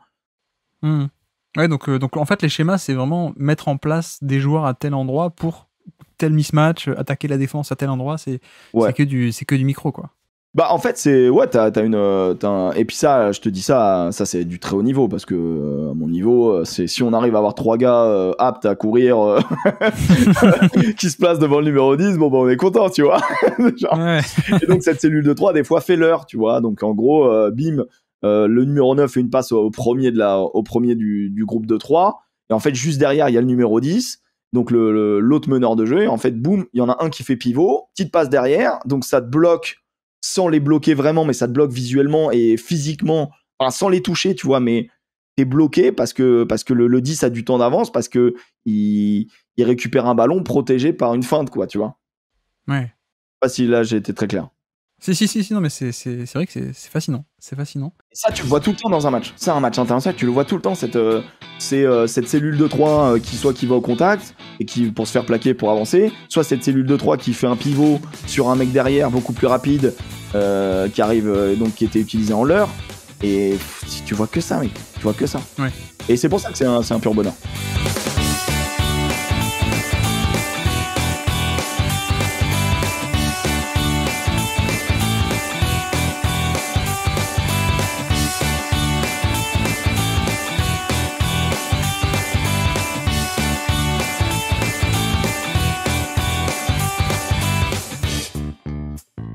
T'avais l'air de dire aussi tout à l'heure que, alors je sais pas si tu l'as dit sur le ton de la blague, c'était un peu la soule au début, ouais. Mais si on fait juste une petite parenthèse sur l'évolution du jeu, est-ce que justement il y a eu toujours un peu ce côté tactique très fort, ou alors est-ce que c'est récent? Est-ce que sur ce côté jeu physique versus jeu d'évitement, ça a toujours été comme ça? C'est au niveau de l'évolution du rugby finalement, comment ça s'est fait depuis, on va dire, 2-3 dernières décennies? Bah il y a de plus en plus de règles déjà. Donc pour éviter de faire n'importe quoi, et puis pour protéger les joueurs aussi.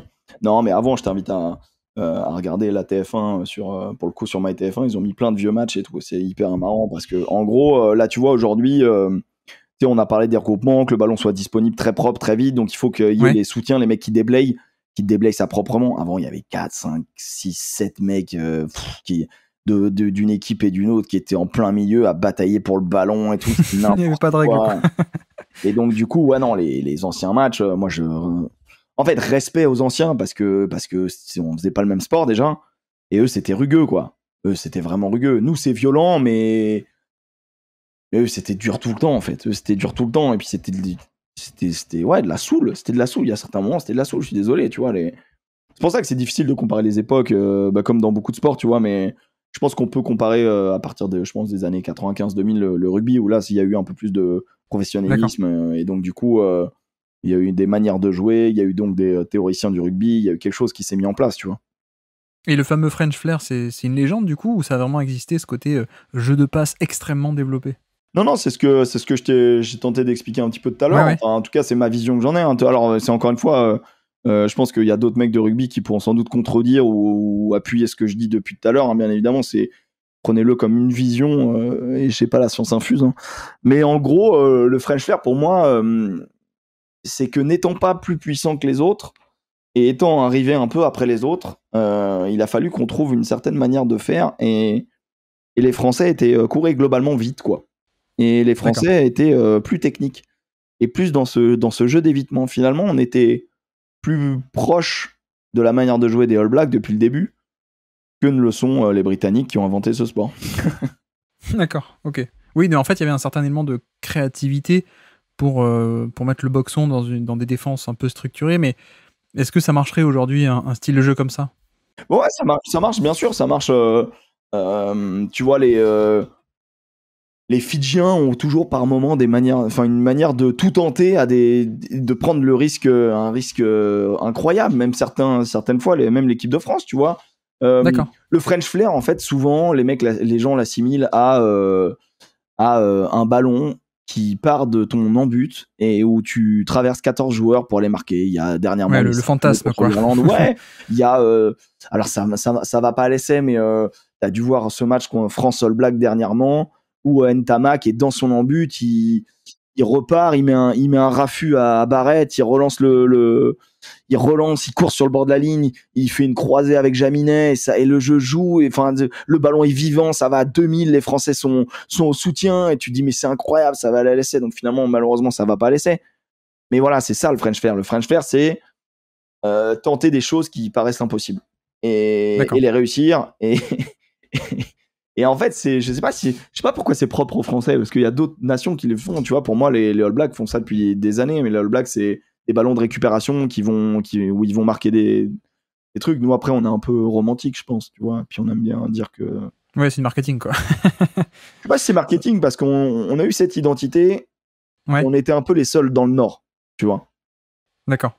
Après, le rugby n'est pas un sport pratiqué par beaucoup de nations, ça se développe, mais pas beaucoup de nations non plus. Donc, dans le Nord, bon, c'est pratiqué par Angleterre, Irlande, Pays de Galles, Écosse, quoi. Tu vois, donc forcément, nous, les petits latins, on arrive, on joue un peu. Et en ce moment, les Italiens, c'est assez intéressant parce que, tu sais, les Italiens se sont fait un peu. On les raillait un peu, quoi, tu vois, genre, dernier, du 6 nations et tout, machin. Et bah, ils tentent des choses de leurs 22 mètres et donc ils relancent de beaucoup plus loin avec des joueurs beaucoup plus techniques et avec une de belle vitesse et ils surprennent leur monde un peu. Alors il manque encore un petit peu de puissance et peut-être un petit peu de maîtrise, parce qu'au bout d'un moment, quand tu tentes de loin, tu prends des risques, hein, tu vois, et à force de prendre des risques, techniquement tu perds les matchs, quoi. Ouais. Parce que c'est assez rationnel le rugby quand même, c'est souvent le plus fort qui gagne, tu vois. Oui, bah alors justement, c'était une question que j'avais aussi, c'est que on n'a pas trop parlé, mais je pense qu'il doit y avoir un côté assez énorme de, comme j'aime bien dire, les vases communicants. C'est-à-dire que tu me parles de l'Italie qui a beaucoup de créatifs. Oui, tu peux rajouter des joueurs créatifs, mais à quel point tu vas pas le payer en défense et même en termes d'équipe, mais même à l'échelle individuelle. Je suppose qu'en rugby, tu peux pas juste. Il n'y a pas que le côté offensif, il y a aussi. Pour exister, il faut aussi être bon défenseur. Ouais. Oui, en fait, faut faire les deux, tu vois. En fait, c'est ton système de jeu et est-ce que tu as les hommes pour le faire? C'est-à-dire que, tu vois, quand tu te prends des gars qui sont plus forts que toi physiquement ou meilleurs que toi techniquement, au bout d'un moment, tu vas reculer et plus tu recules, bah, même si tu vas mettre un essai de 80 mètres, ça va être trop beau. Tu vas pas tenir. C'est-à-dire que tous ces mecs-là sont vaillants, même des mecs en niveau amateur, il y a des matchs où tu peux être extrêmement vaillant. Et au bout d'un moment, tu verras qu'au rugby, à la 50e, moi j'ai tendance à dire qu'à la 60e, c'est là qu'on voit si on est dans un match vraiment tendu ou si ça se délie, tu vois. parce que les mecs sont cramés. En fait, tu peux pas être vaillant 80 minutes. 80 minutes, c'est beaucoup trop long. C'est beaucoup trop long pour être vaillant. Et tu peux défendre comme un fou et être super fort même collectivement. Et c'est beau à voir, mais il y a des trucs, mais en fait, il y a des équipes contre qui au bout d'un moment tu peux rien faire. Et je te donnerai un exemple, quart de finale Japon-Afrique du Sud de la dernière Coupe du Monde. Les Japonais je pense qu'ils ont 70% de possession de balle. En fait, ils avancent pas. Parce que physiquement, il y a un tel déficit face à l'Afrique du Sud. Les mecs sont vaillants, que ce soit défensivement ou offensivement, tu vois. Ils essayent, mais en fait, ils reculent avec le ballon alors qu'ils attaquent. Ils ont la balle, mais ils reculent. Ils ont la balle, ils conservent, mais ils reculent. Et en fait, c'est d'une frustration. Et au bout d'un moment, tu lâches parce que tu vas te prendre 3 points, tu vas te prendre un essai et tu vas lâcher parce qu'en fait, t'es plus à portée de marque. Et après, c'est terminé, tu vois. Et Ouais, c'est là où le rugby il est aussi romantique, tu vois. Et un match, il s'écrit de manière assez bizarre. Mais c'est souvent le plus fort qui gagne au rugby quand même. Sauf si tu respectes pas l'adversaire. C'est-à-dire que si tu le respectes pas, c'est si tu mets pas l'engagement nécessaire dans les contacts ou dans les plaquages ou dans Ouais. ton engagement, tu vois, mental. Si tu le respectes pas en disant oui, bon, on va les défoncer, attention. Et en fait, il y a une notion tactique qui est intéressante, mais in fine, il y a quand même une dimension physique qui est incontournable, en fait. Bah, c'est un sport de combat, hein. Franchement, Ouais. franchement, ça s'entend, hein, le côté sport de combat, ça s'entend. Hein. Tu peux être... En fait, souvent, on dit, une phrase qui est très juste, hein, on dit les avants gagnent le match et les 3/4 te disent de combien. Sous-entendu, moi, j'ai joué... Moi, ça fait 33 ans que je joue au rugby. 32 ans, je me suis vieilli. J'ai 32 ans que je joue au rugby et ça s'est toujours vérifié. C'est genre, si tes avants, en fait, n'arrivent pas à conserver les ballons, n'arrivent pas à avancer au contact, à l'impact, tu vas pas désorganiser la défense. Donc, in fine, sur un coup de génie, tu vas peut-être marquer 5 points, mais tu n'iras pas plus loin, en fait. Si tes avants n'arrivent pas à tenir la mêlée, si tes avants sont nuls en touche, et ben, en fait, tu n'auras pas de ballon d'attaque. Ouais. Si tu n'as pas de ballon d'attaque ou si tu as de mauvais ballons d'attaque, la défense prendra le pas sur l'attaque et tu te mettras à la faute. Donc en fait, le rugby se gagne devant. Après, devant, ça reste de l'affrontement, tu vois. Ça reste les mecs qui sont censés être plus costauds. Donc ça reste les mecs qui doivent... tu sais, c'est comme au judo, quoi. À un moment donné, si t'as fait du judo, si t'es fort au judo, je pense que ça peut t'aider pour le rugby, tu vois. Si t'as fait de la lutte, etc. Si t'as fait du MMA, moi je joue avec des mecs qui ont fait du MMA, ils ont des bonnes techniques de déblayage. Hein. Même au foot US, si t'as pas une bonne ligne devant, bah tu joues pas, quoi. Ouais, c'est ça. C'est qu'à un moment donné, pour pouvoir que les mecs s'expriment derrière, en fait, c'est même pas que les mecs s'expriment derrière, c'est pour jouer dans l'avancée. Le rugby, il faut avancer, donc faut réussir à attaquer en avançant. Et pour faire ça, il faut que la base, c'est que ton premier porteur avance ou ta mêlée soit conquérante. Il faut que tu aies des ballons d'attaque, tu vois, pour pouvoir avancer.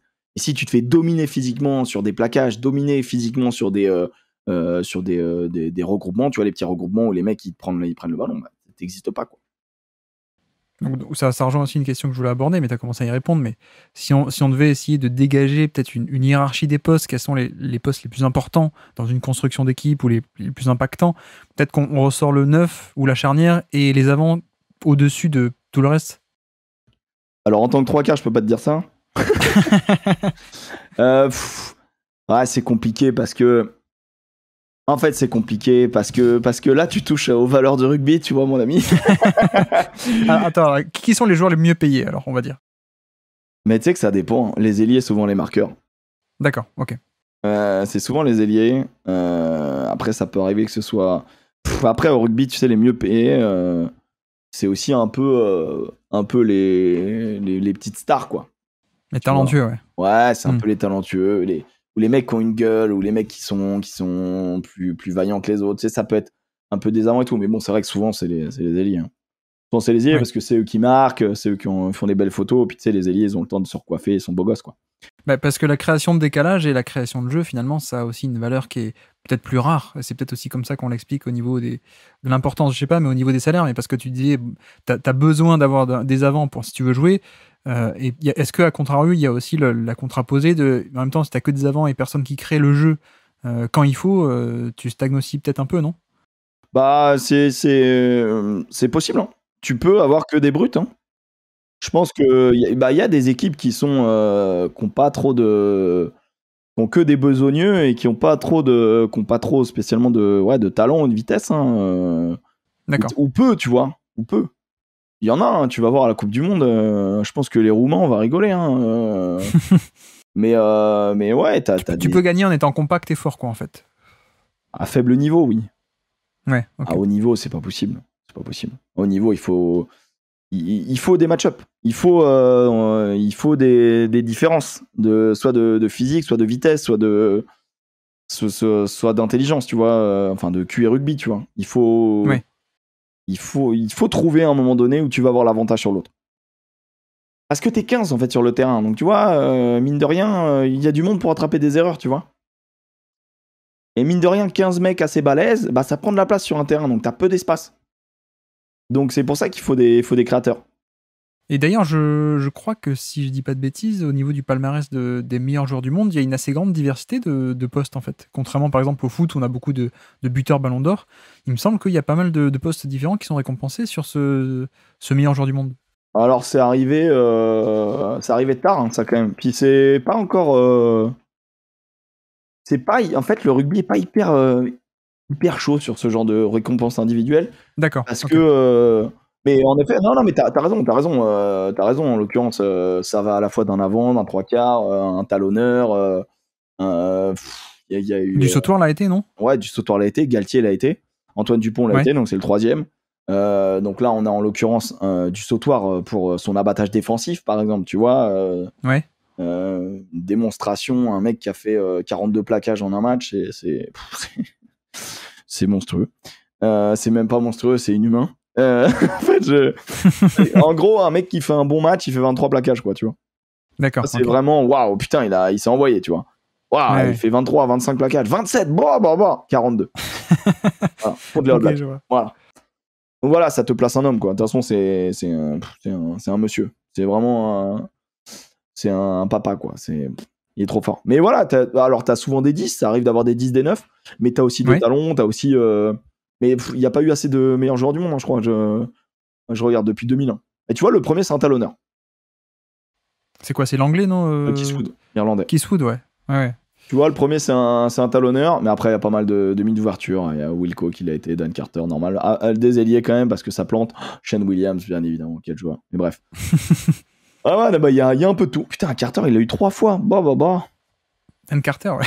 Pas mal. Ah ouais, pas mal. Alors, ça aussi, question que j'avais, parce que je pense que dans beaucoup de sports, on a ce truc que l'attaque, à l'échelle individuelle, l'attaque est peut-être plus important que la défense. Je te pose la question au rugby, ça arrive qu'on ait des stars principalement défensives. Bah, tu vois, en France, on est amoureux d'un Betsen et d'un du sautoir. Hein. Alors, ils savent mettre des essais, hein, mais Serge Betsen, par exemple, il savait surtout plaquer, tu vois, et boire des coups après les matchs, hein, tu vois. Non, ouais, on est amoureux des mecs qui mettent des énormes timbres. Tu vois, par exemple, une des icônes du rugby, mais qui l'est essentiellement physiquement, qui l'est pas tant par sa carrière, c'est Sébastien Chabal. Sébastien Chabal, qu'est-ce qu'il a mis en avant? C'est les énormes timbres qu'il a mis contre les All Blacks, où il casse une mâchoire et tout, et les mecs en ont fait un héros, tu vois.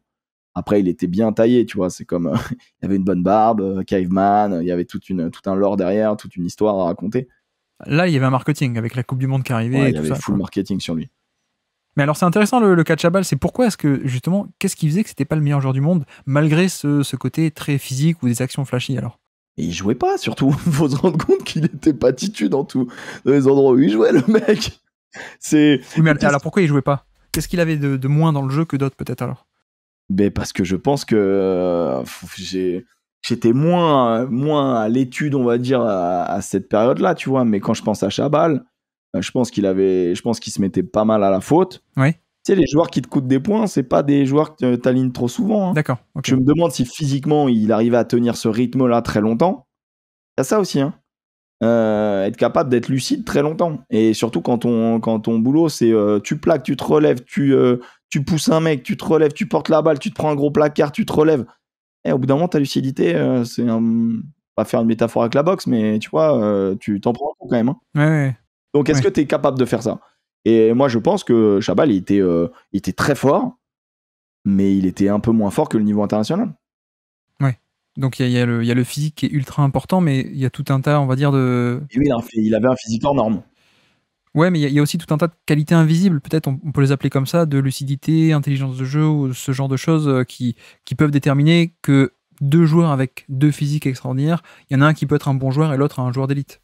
Bah, je pense que tu dois avoir ça dans tous les sports. Hein, tu vois, c'est les mecs Ouais. qui, d'apparence, sont des Golgoth, mais en fait, qui n'ont pas la caisse. Bah, ça sert à rien, en fait. Tu vois ce que je veux dire? Ouais, bien sûr. Bon, alors, c'est sûr. caricaturé, hein, mais c'est ça l'idée, quoi.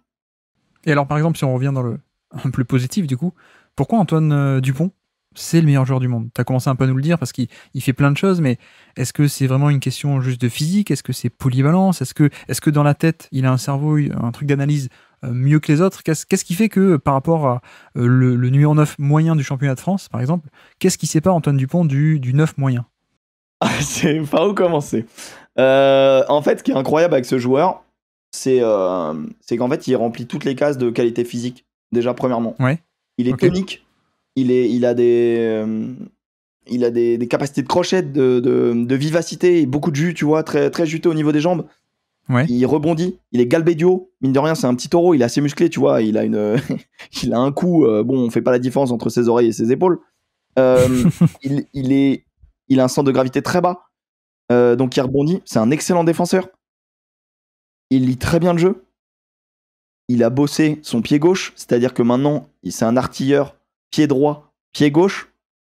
Va trouver ça à ce niveau-là, hein, avec un vrai niveau de précision, attention. Hein. Pas juste il tape de temps en temps avec son pied gauche. Non, non.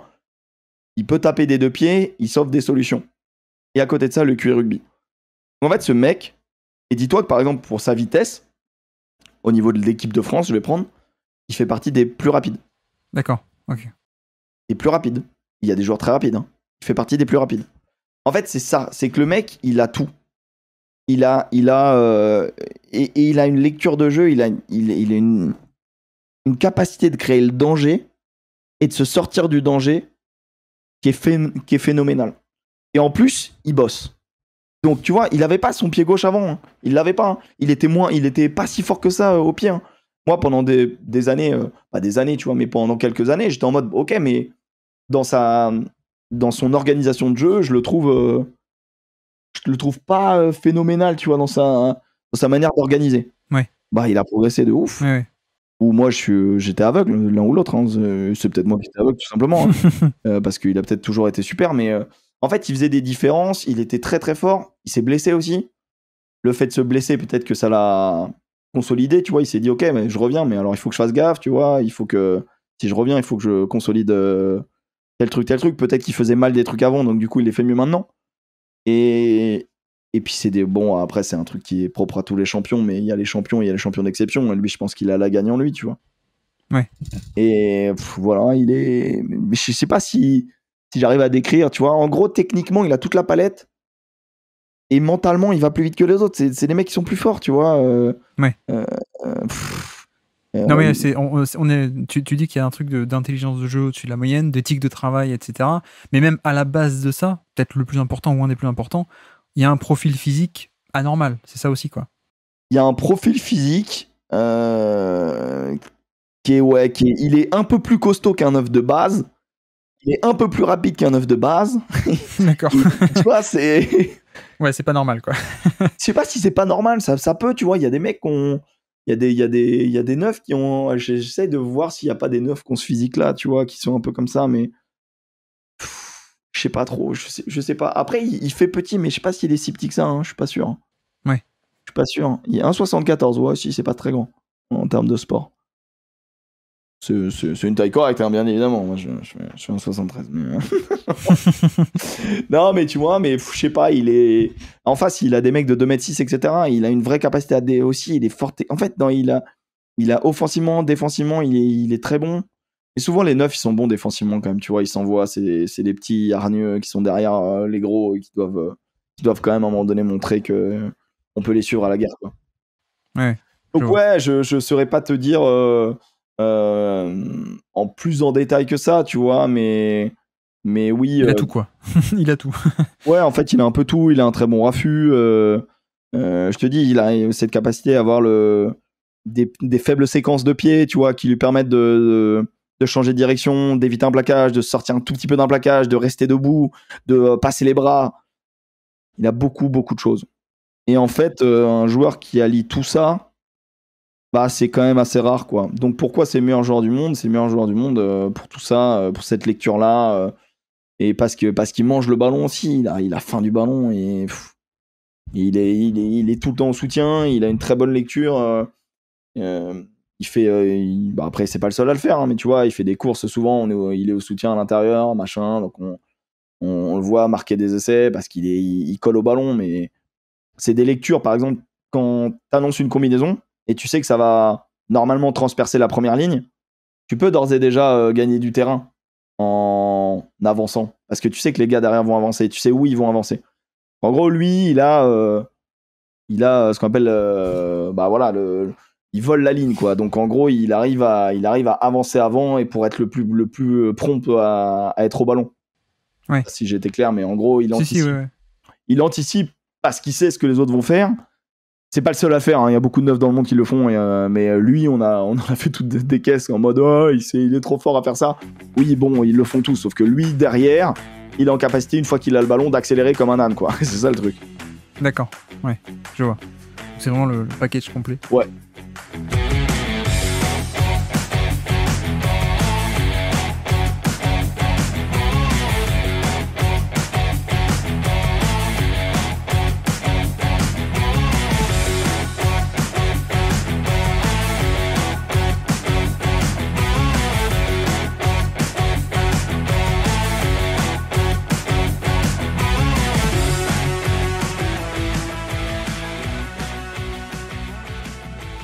Autre thème intéressant aussi à aborder, les stats dans le rugby, parce que je t'avoue que j'ai découvert ça un peu avec Fabien Galtier il y a pas longtemps.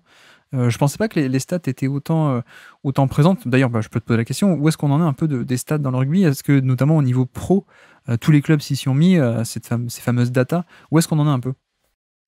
Les datas, elles sont de plus en plus courantes. Je sais que Galtier, c'est un vrai fan, hein, des datas. Il a un peu instauré ça à Montpellier, je me rappelle, quand il est arrivé. Je sais pas s'ils ont... En fait, je me demande... En fait, les datas ont toujours existé. Maintenant, c'est l'utilisation de la data qui est beaucoup plus développée. Ouais. C'est-à-dire que aujourd'hui, les meilleurs data analysts peuvent potentiellement te faire gagner des matchs. Ouais. Parce qu'ils vont trouver la faille. Tu vois, avoir des stats, savoir quoi en faire, c'est toujours le dilemme, tu vois. Moi, alors sans doute que je l'ai déjà fait aussi, tu vois, montrer des stats en mode hey, regardez, ça c'est incroyable. Ouais, c'est incroyable, mais pourquoi c'est incroyable? Qu'est-ce que ça veut dire en fait? Ouais, bien sûr. Et c'est ça qui est assez intéressant, c'est que comment tu retranscris après dans le réel tes statistiques. Et c'est pour ça que les data analystes, notamment ceux de l'équipe de France, sont très très forts parce qu'ils arrivent à. Ils ont des tonnes de data, mais c'est pas les seuls. Hein. Sauf que de ces data-là, ils arrivent à dire tu vois, les Irlandais, ils font quand même ça assez souvent. Je pense qu'ils le font même machinalement. Donc du coup, je pense que ils ont une habitude. Donc s'ils ont une habitude, on peut les perturber. Tu vois ce que je veux dire? Ouais, bien sûr, ouais. Ils arrivent à voir des choses dans les chiffres. Ouais, exactement. Et ils arrivent ensuite à en faire des entraînements et à en faire des situations. Et c'est là où c'est très très fort la manière de bosser de Galtier, toutes ses équipes. C'est l'armée. C'est incroyable. Enfin, c'est la NASA, pas l'armée, on va dire. On va dire c'est la NASA. Mais c'est un peu unique ou c'est quelque chose de répandu déjà dans le rugby, on va dire? C'est unique pour le 15 de France. D'accord. Cette manière-là, poussée à ce niveau-là, c'était pas comme ça avant, tu vois. Tu vois, avant, il y avait pas mal de... oh les gars, on se rentre dans la gueule et voilà, tu vois. Bon, je te caricature, mais bon, il y a eu de ça. Oui, j'écoute le Moscato Show, je connais. Après, il y a eu un peu plus... Après, il y a eu un peu plus de par moment de l'entraînement. Après, il y a eu il faut être des monstres physiques. Après, il y a eu tout ça.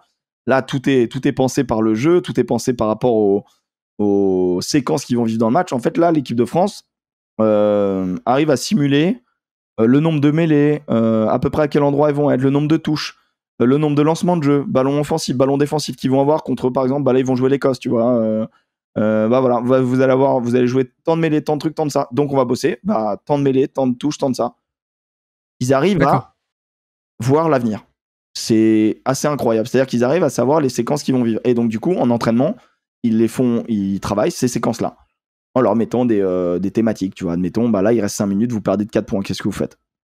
Et ils laissent après les joueurs décider. Ils leur donnent des infos et tout. Moi, j'ai vu plusieurs fois Marcoussis parce que j'ai la chance d'être de temps en temps invité par la Fédé parce que je bosse un peu de temps en temps avec eux et du coup, ça permet de voir en fait le terrain d'honneur. Galtier, tous les lundis, genre, il envoie un schéma des lignes qu'il veut sur le terrain au jardinier. Et le jardinier trace des lignes en jaune, des lignes en bleu, des zones sur le terrain, tu vois. Des zones à attaquer. Ok, on va bosser que là. On va bosser que là. Pourquoi? Parce que cet endroit-là, il y a des faiblesses en face. Ou alors nous, on a des faiblesses ici. Donc on va... Et il donne des repères aux joueurs.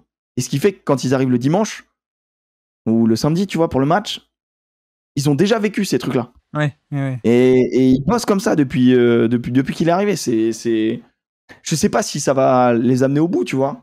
Mais quoi qu'il, c'est du boulot bien fait. Est-ce que maintenant, on n'est pas vraiment les seuls à bosser bien? Ça, j'en suis convaincu, tu vois. Il y a plein d'autres coachs qui sont extrêmement talentueux du côté de l'Irlande, du côté de la Nouvelle-Zélande, du côté de l'Afrique du Sud. Non, mais c'est ce que je trouve assez extraordinaire avec lui, c'est déjà le fait d'avoir un projet de jeu et de travailler comme ça, mais surtout de le présenter au public. Enfin, je veux dire, il y a un vrai, je trouve un vrai échange, une vraie manière d'expliquer. On voit qu'il y a un projet de jeu derrière. Bon, je regrette un peu qu'on n'ait pas du tout ça en foot, par exemple. Mais non, on voit qu'il y a une vraie idée derrière, quoi. Et à la limite, bon, qui gagne ou pas, on espère qu'ils vont gagner, mais pour moi, s'ils gagnent pas, ça n'invalidera pas le bon travail qu'ils sont en train de faire, quoi. J'espère pas, mais de toute manière, ça sera pas perdu. Mais cette équipe, elle est. En fait, ouais, c'est ça qui est génial, c'est que pendant des années, tu sais, genre, t'avais tes petites combinaisons, fallait pas que les autres le sachent. Faut pas donner la compo de l'équipe de France. Il en a rien à foutre. On s'en fiche. Il en a rien à faire. Il sait très bien que là, on fait un entraînement haute intensité. Tu regardes qui a les chasubles bleues, qui a les chasubles blanches. Ok, bah, le 15 type, ce sera eux. Il nous a jamais surpris. Il a dit ce qu'il faisait. Il le met en place. Il a une super équipe. Attention, c'est un staff. Hein. C'est pas Galtier. Hein. C'est Galtier et son équipe. Hein. Et vraiment, c'est un bonheur de. Mais à tel point que tu vois, genre. Quand ils annoncent les compos, on est déjà au courant en fait. Et du coup, il n'y a plus ce suspense de ils vont mettre ci, ils vont mettre ça. Et même les joueurs, moi je leur avais posé la question, mais du coup, il y a des masterclass et tout qui sont disponibles sur le YouTube de la Fédé qui sont trop bien, tu vois, où ça explique le jeu, la manière de mettre en place, etc., tu vois. Ouais. Et tu leur dis, mais vous avez pas, enfin, ça vous dérange pas. Et les mecs ont conscience que, mais de toute manière, il y a des data analysts dans tous les clubs, dans toutes les fédés. Ils savent. Tout le monde sait comment tout le monde joue. Tout le monde le sait. Pourquoi tu veux te cacher? On s'en fout. Mais par contre, nous, on va tellement bien bosser ce qu'on fait. Et il y a peut-être 2-3 trucs, 2-3 combis, 2-3 machins où on a repéré un petit truc dans la semaine. Voilà, qui vont bouger, tu vois. Et c'est quoi un peu du coup les grandes stats à l'échelle collective ou individuelle qu'il y a dans le rugby actuellement? Est-ce qu'il y a des stats un peu de progression? Tu nous parlais de temps de possession qui est assez clé aussi. Est-ce qu'il y a des stats de coups de pied arrêtés? Je suppose que oui. Des stats de zone. C'est quoi un peu les grandes stats au rugby? Ok, les stats qui sont un peu intéressantes souvent, c'est tes stats de l'occupation du terrain, tu vois. D'accord, ouais. La stat qui ramène aussi le temps en secondes passées dans les 22 mètres adverses converti en points. Ouais, ok. Tu vois combien de points? Est-ce que tu es efficace? Le rugby, c'est être efficace. Tu vas dans leur camp, tu repars avec des points. Faut que tu repartes en ayant sanctionné cette équipe. Si tu as le ballon, que tu es chez eux et que tu ramènes pas de points, tu vas perdre le match. Enfin, tu vois, genre, je te fais un truc, genre, les mecs qui vont écouter vont dire, bah, évidemment, il est complètement con, ce mec. Mais en fait, au final, les équipes les plus efficaces, les plus cliniques, sont celles qui vont gagner. Et l'équipe de France, pendant des années, a bossé ça, quoi. Donc ça, c'est les stats intéressantes. Bien évidemment, après ce qu'on appelle la stat, le BIP, le ball in play, est une stat extrêmement intéressante. On parlait de la condition physique, donc voilà, la lucidité. Être bon physiquement, avoir l'intelligence, la lucidité de tenir ta défense très longtemps. Le ball in play, c'est le temps de jeu effectif. Et le temps de jeu effectif au rugby, sur les matchs internationaux, monte de plus en plus. D'accord. L'équipe de France a perdu contre l'Irlande au tournoi Destination dans un match de 46 minutes, je crois, ou quasiment 47 minutes de temps de jeu effectif.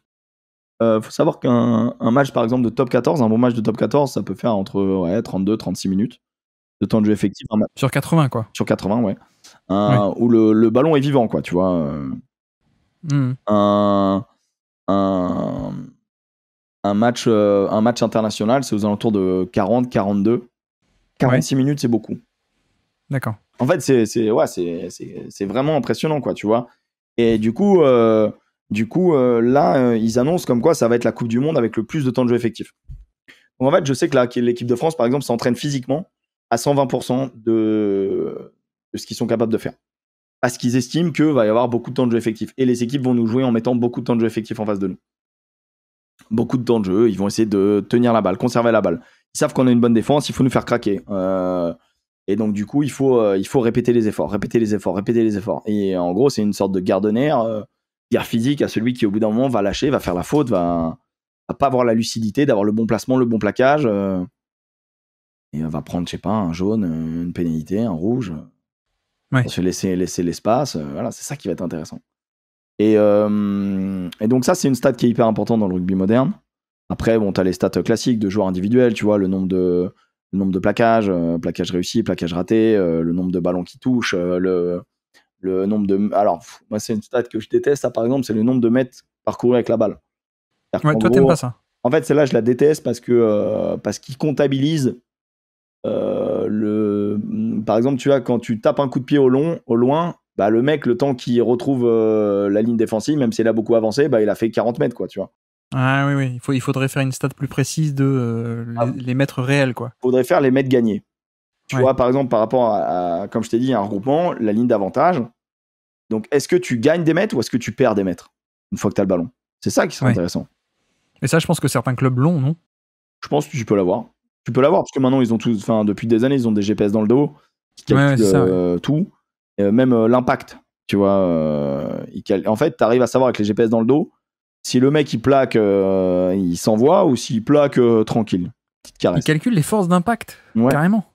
Ah ouais, c'est cool ça. C'est cool pas de se le prendre, mais ouais. Donc du coup, ça t'as moyen de savoir, tu vois. S'il y a des joueurs qui sont en mode, bah oui, il a fait tomber le gars, mais bon, lui, il est capable de mettre telle intensité, là, il la met pas, tu vois. Je sais que, voilà, dans certains clubs, ça, c'est des stats qui sortent pas. Qui sont propres à des clubs ou qui sont pas trop utilisés, qui veulent pas dire grand chose pour le grand public, tu vois. Ouais, c'est pas médiatique. Fiable, on s'en fout, tu vois, mais juste, bon, bref, c'est le GPS qui est dans le dos, tu vois. C'est même pas ça sa première fonction. La première fonction, c'est d'avoir les positions des mecs et de savoir s'ils sont cramés ou pas, quoi. Combien de mètres il a fait. Après, les stats aujourd'hui qui sont intéressantes, les stats collectives qui sont intéressantes, c'est combien de mètres au pied t'as gagné, par exemple, tu vois. Parce que, en fonction des équipes joueuses. Maintenant, on va avoir des GPS dans les ballons. Enfin, c'est déjà le cas. Des puces dans les ballons. Donc, tu sais exactement si le ballon, à l'avenir, tu sauras si le ballon, il a passé la ligne ou pas. C'est pas encore activé, ça, je crois. Là-dessus, je sais pas trop. Mais tu sais, par exemple, au dernier tournoi, au pied, le mec a gagné 36 mètres,4, etc. Donc, c'est intéressant au niveau de la longueur de jeu au pied. Après, c'est vrai que dans les datas individuelles, qu'est-ce qu'on a aussi, on a le nombre de plaquages cassés, tu vois. C'est-à-dire que si tu arrives à résister à un plaquage, bon, bah, forcément, le nombre de défenseurs battus. Tu crées un décalage, en fait, ouais. Ouais, voilà, c'est ça. Ça, c'est des stats individuelles qui sont aussi un peu intéressantes à lire. C'est sûr que si t'as un mec qui casse je sais pas combien de plaquages, bon, bah, toi, tu l'analyses de manière soit il fait un super match, soit en face, c'est une pipe. Soit ils l'ont mis à chaque fois dans des super dispositions. Pourquoi ils l'ont mis dans de super dispositions, tu vois? Ouais. Après, ça peut être intéressant à étudier sur des gros échantillons, toute une saison ou 2 saisons, 3 saisons, et je pense que les vrais, ils ressortent du lot sur ces stats les vrais très bons, je veux dire, ressortent du lot, quoi. Ouais, c'est ça. Bah, notamment, tu vois, genre les stats défensives, là, y a même pas de problème là-dessus. Ouais, évidemment. Je pense, ouais. Et d'ailleurs, tiens, rapidement, mais d'un point de vue médiatique, où est-ce qu'on en est comment dire, de la relation entre les médias rugby, les grands médias et les stats? Est-ce que de loin, j'ai un peu l'impression qu'on est un peu, on n'aime pas trop encore, en tout cas pas totalement. Bah, c'est sûr que là, tu compares un petit peu avec le basket, où le basket, la stat, elle est roi, tu vois, et elle définit même un joueur. Il a une note à chaque fin de match, hein, tu me corriges. Mais tu sais, il n'y a pas la même culture, ouais. Il y a vraiment ce côté-là où c'est beaucoup plus difficile parce que en fait, en fait, chaque joueur peut pas être défini par les mêmes stats. Ou au basket, j'ai l'impression que forcément, au basket, en fonction du poste, va y avoir des trucs plus intéressants, les rebonds offensifs, défensifs, tu vois, c'est rien, les pourcentages au shoot, etc., en fonction du poste. Mais au rugby, c'est encore plus varié à ce niveau-là. Donc, on peut moins définir si un mec a bien joué avec ses stats. Ça me semble moins lisible, tu vois, qu'au basket. À ce niveau-là. Alors, est-ce que c'est parce qu'on a moins cette culture et que du coup, les analyses sont moins poussées et même moi, tu vois, si je vois une feuille de stats, pour savoir si c'est bien joué ou pas bien joué. Non, mais en fait, je pense que toi, tu peux voir une feuille de stats d'un match de basket et te dire, lui, il a bien joué. Ouais. Moi, ça va pas me parler, forcément. Mais pas parce que, genre, je suis complètement débile. Je pense que ça parle moins, ça définit moins le niveau de jeu d'un joueur parce que ça dépend de. Il y a 3 fois plus de joueurs, tu vois, donc il y a encore plus de facteurs. Et donc, je pense que la stat au rugby définit moins un joueur, en tout cas la qualité d'un match d'un joueur que dans d'autres sports. Le chiffre capture moins et retrace moins la performance, et c'est quand même moins complet, on va dire. Ouais. Je mettre en valeur avec d'autres trucs. C'est ça, ouais.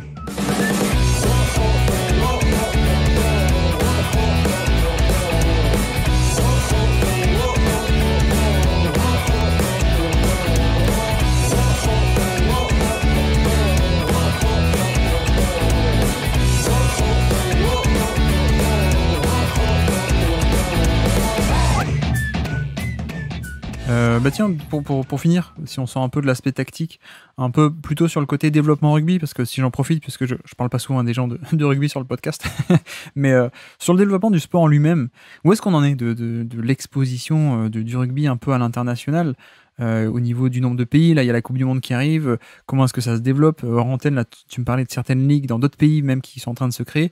Où est-ce qu'on a un peu de ce développement d'un sport qui, pour l'instant, ces dernières années, a été plutôt resserré sur certains pays à peine? C'est un sport qui demande, pour être au haut niveau, de l'argent, en fait. Parce qu'il faut des infrastructures, il faut des staffs, il faut du monde, quoi. C'est-à-dire que si le rugby était aussi, c'est pas péjoratif, hein, mais aussi simple à jouer que le foot, les Fidjiens seraient champions du monde, tu vois. Et parce qu'ils ont des athlètes hors normes et ils l'ont en religion. Maintenant, ils n'ont jamais eu les structures et ils n'ont jamais eu les coachs variés assez longtemps, je pense, pour développer le truc. Et après, il y a aussi peut-être des trucs de fédé. Mais concrètement, le développement du rugby, il se fait petit à petit. Et il se fait aussi par les différents rugby, tu vois. Le rugby à 7 aux Jeux Olympiques.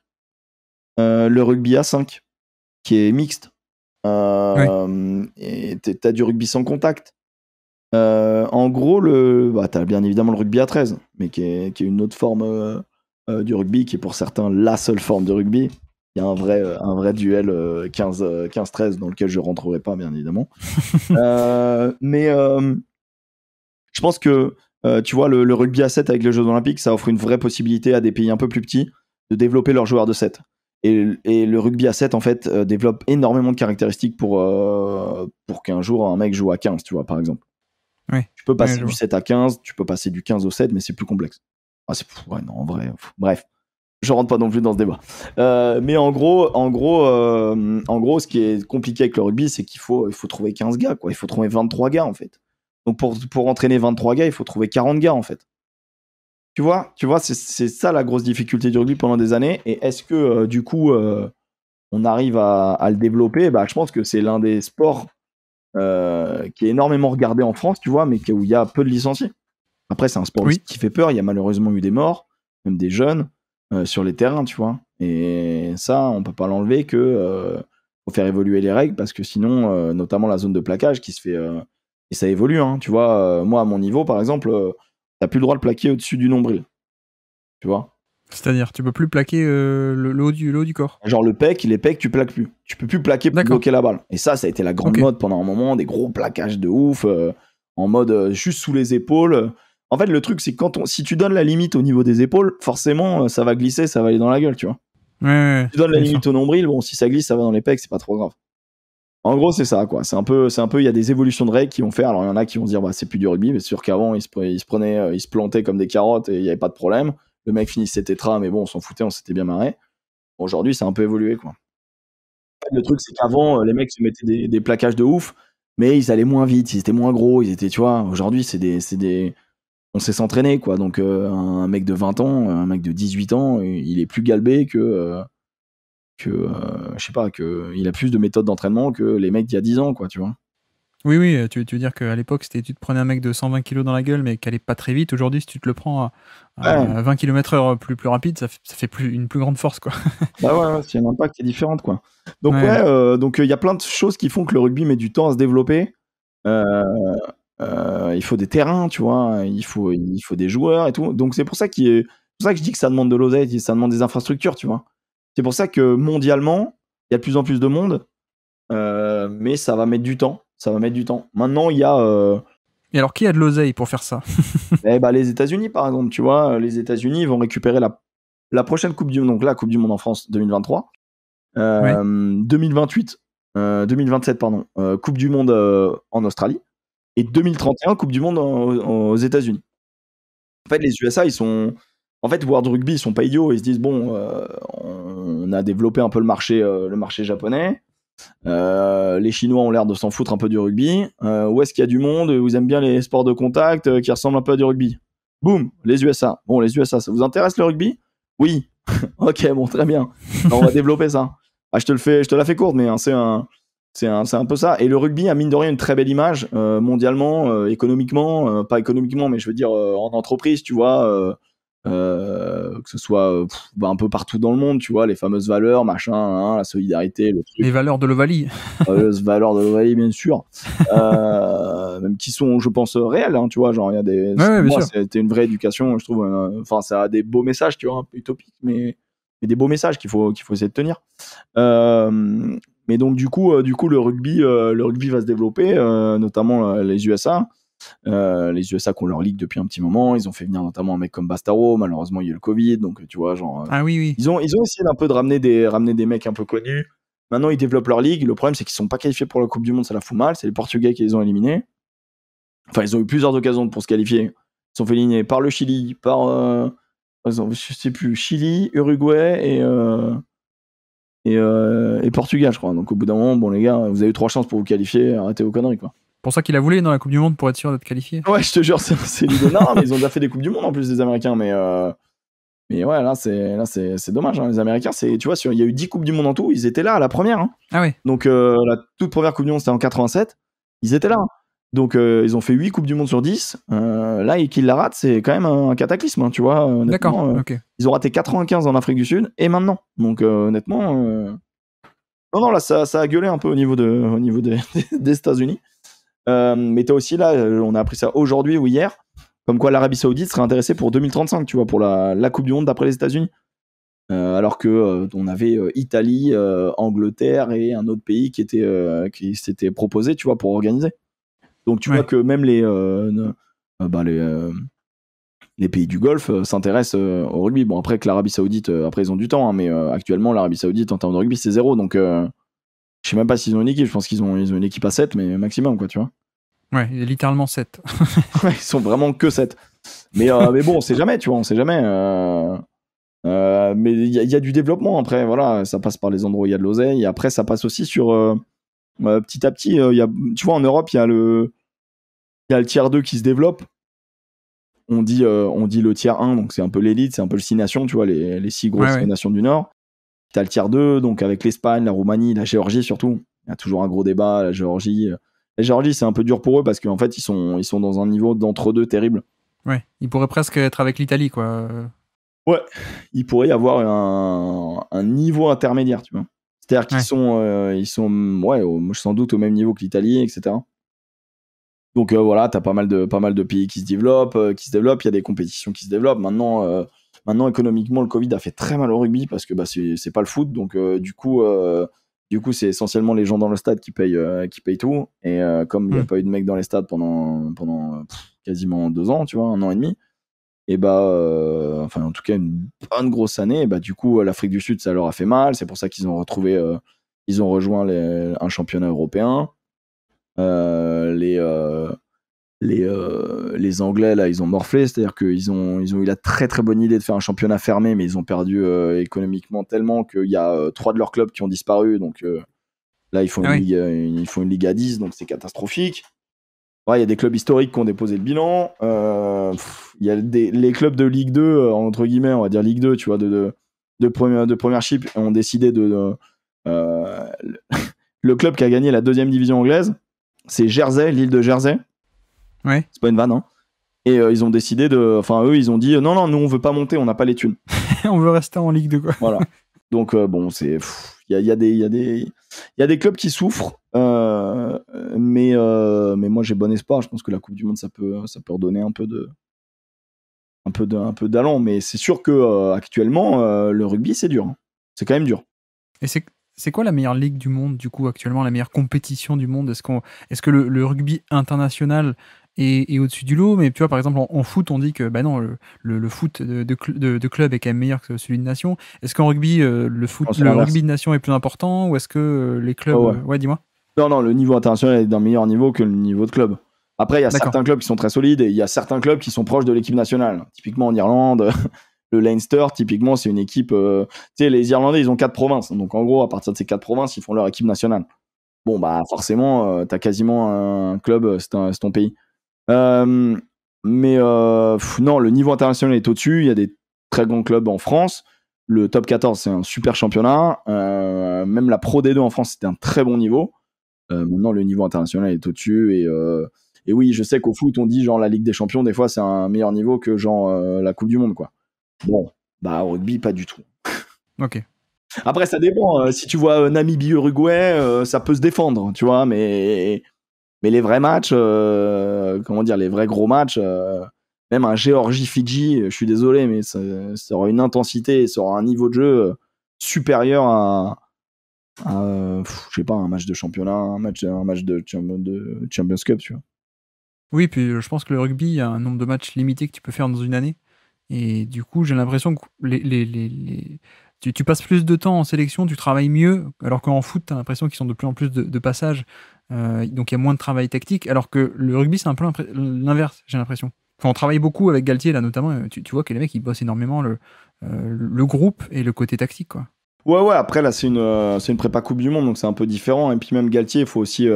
certes, il a du talent, mais il faut aussi pas oublier que il a l'équipe de France dans une condition qu'aucun autre sélectionneur n'a eu, tu vois. Ouais. Il y a un vrai accord entre la ligue, donc les joueurs, tu vois, des clubs.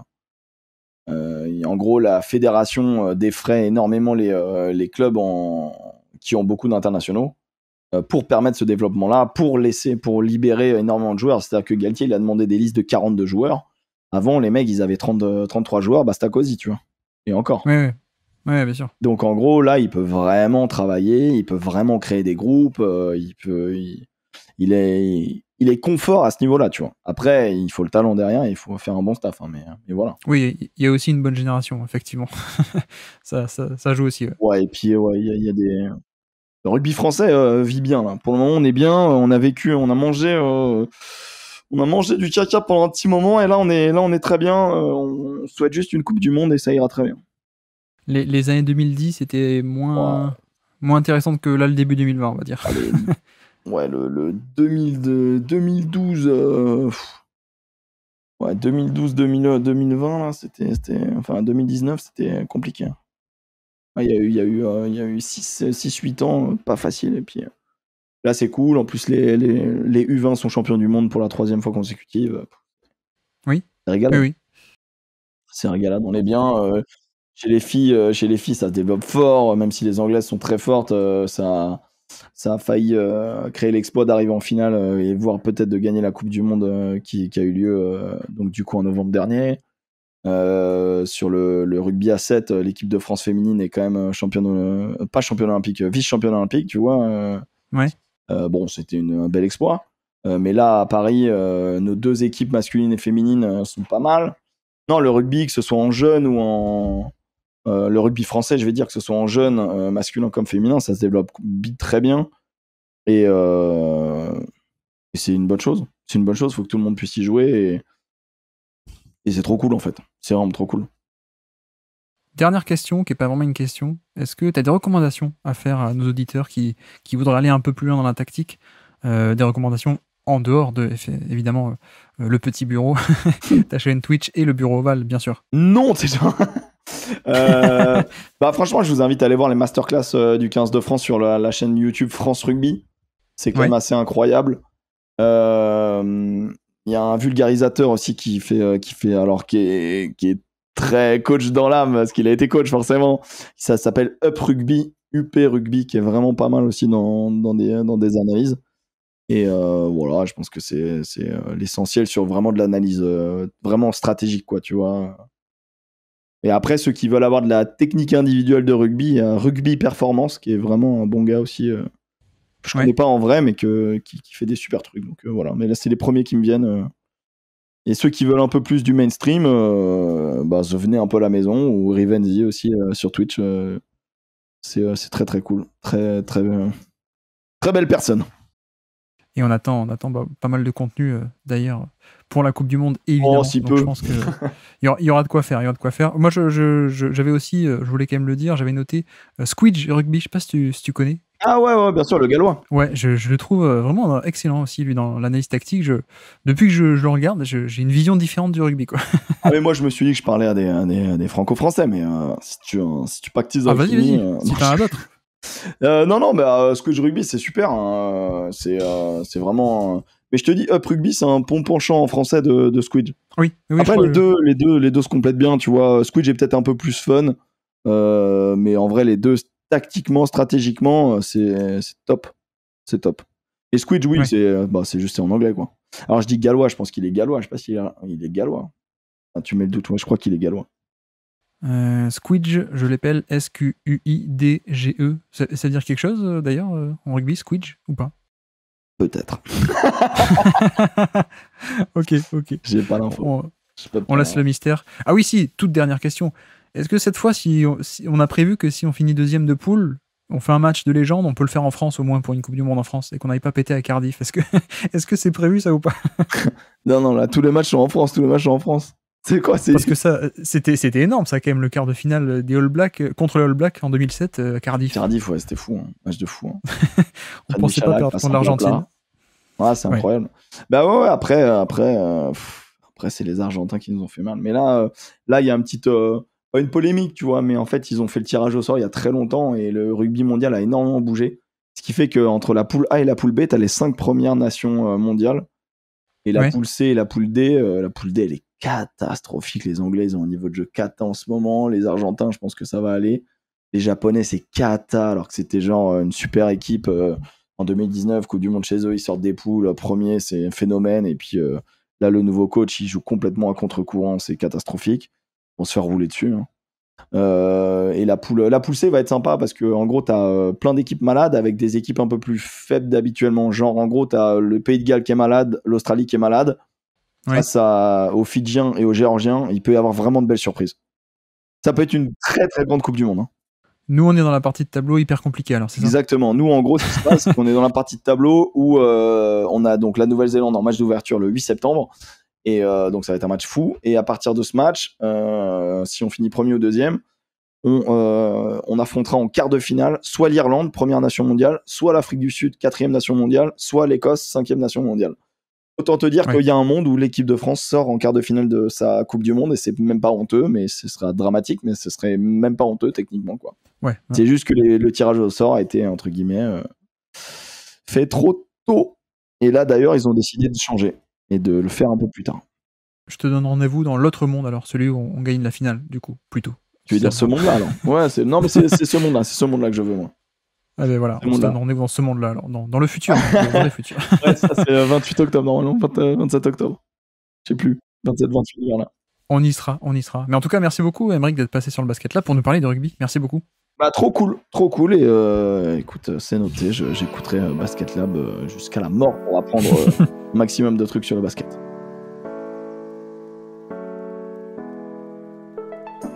Merci à tous d'avoir suivi cet épisode, j'espère que ça vous aura plu. Et j'espère que vous aurez autant apprécié que moi cet entretien et tous ces concepts que Aymeric a réussi à vulgariser à propos du rugby. J'avoue que c'est vrai que, comme je disais, le rugby c'est peut-être un sport où je m'y connais beaucoup moins que les sports qu'on a pu faire, hein, le foot ou le foot US ou d'autres qu'on fera peut-être par la suite. Donc encore une fois, un grand merci à Aymeric d'être passé pour nous expliciter tout ça et nous vulgariser tous ces concepts qui devraient donc nous être utiles en tant qu'outil d'analyse et de visionnage des matchs de la Coupe du Monde d'ici quelques jours à peine. Donc encore une fois, merci à Aymeric pour ça. Je répète, le bureau ovale sur le média First Team et surtout sa chaîne Twitch personnelle, le Poney Club, P-O-N-3-E-Y et Club, le Poney Club. Et donc, nous, de notre côté, la prochaine fois, on délaisse un peu le crossover et on revient un peu plus sur de la NBA et de l'actualité de 2023, puisque la prochaine fois, nouveau numéro des stats de la saison, avec cette fois une très grosse équipe de l'an dernier, les Milwaukee Bucks. Et donc, sur ce, je vous remercie une nouvelle fois de nous avoir écoutés jusqu'au bout. Une nouvelle fois, un grand merci à Aymeric d'être passé sur le podcast. Et moi, je vous dis à très bientôt. Ciao.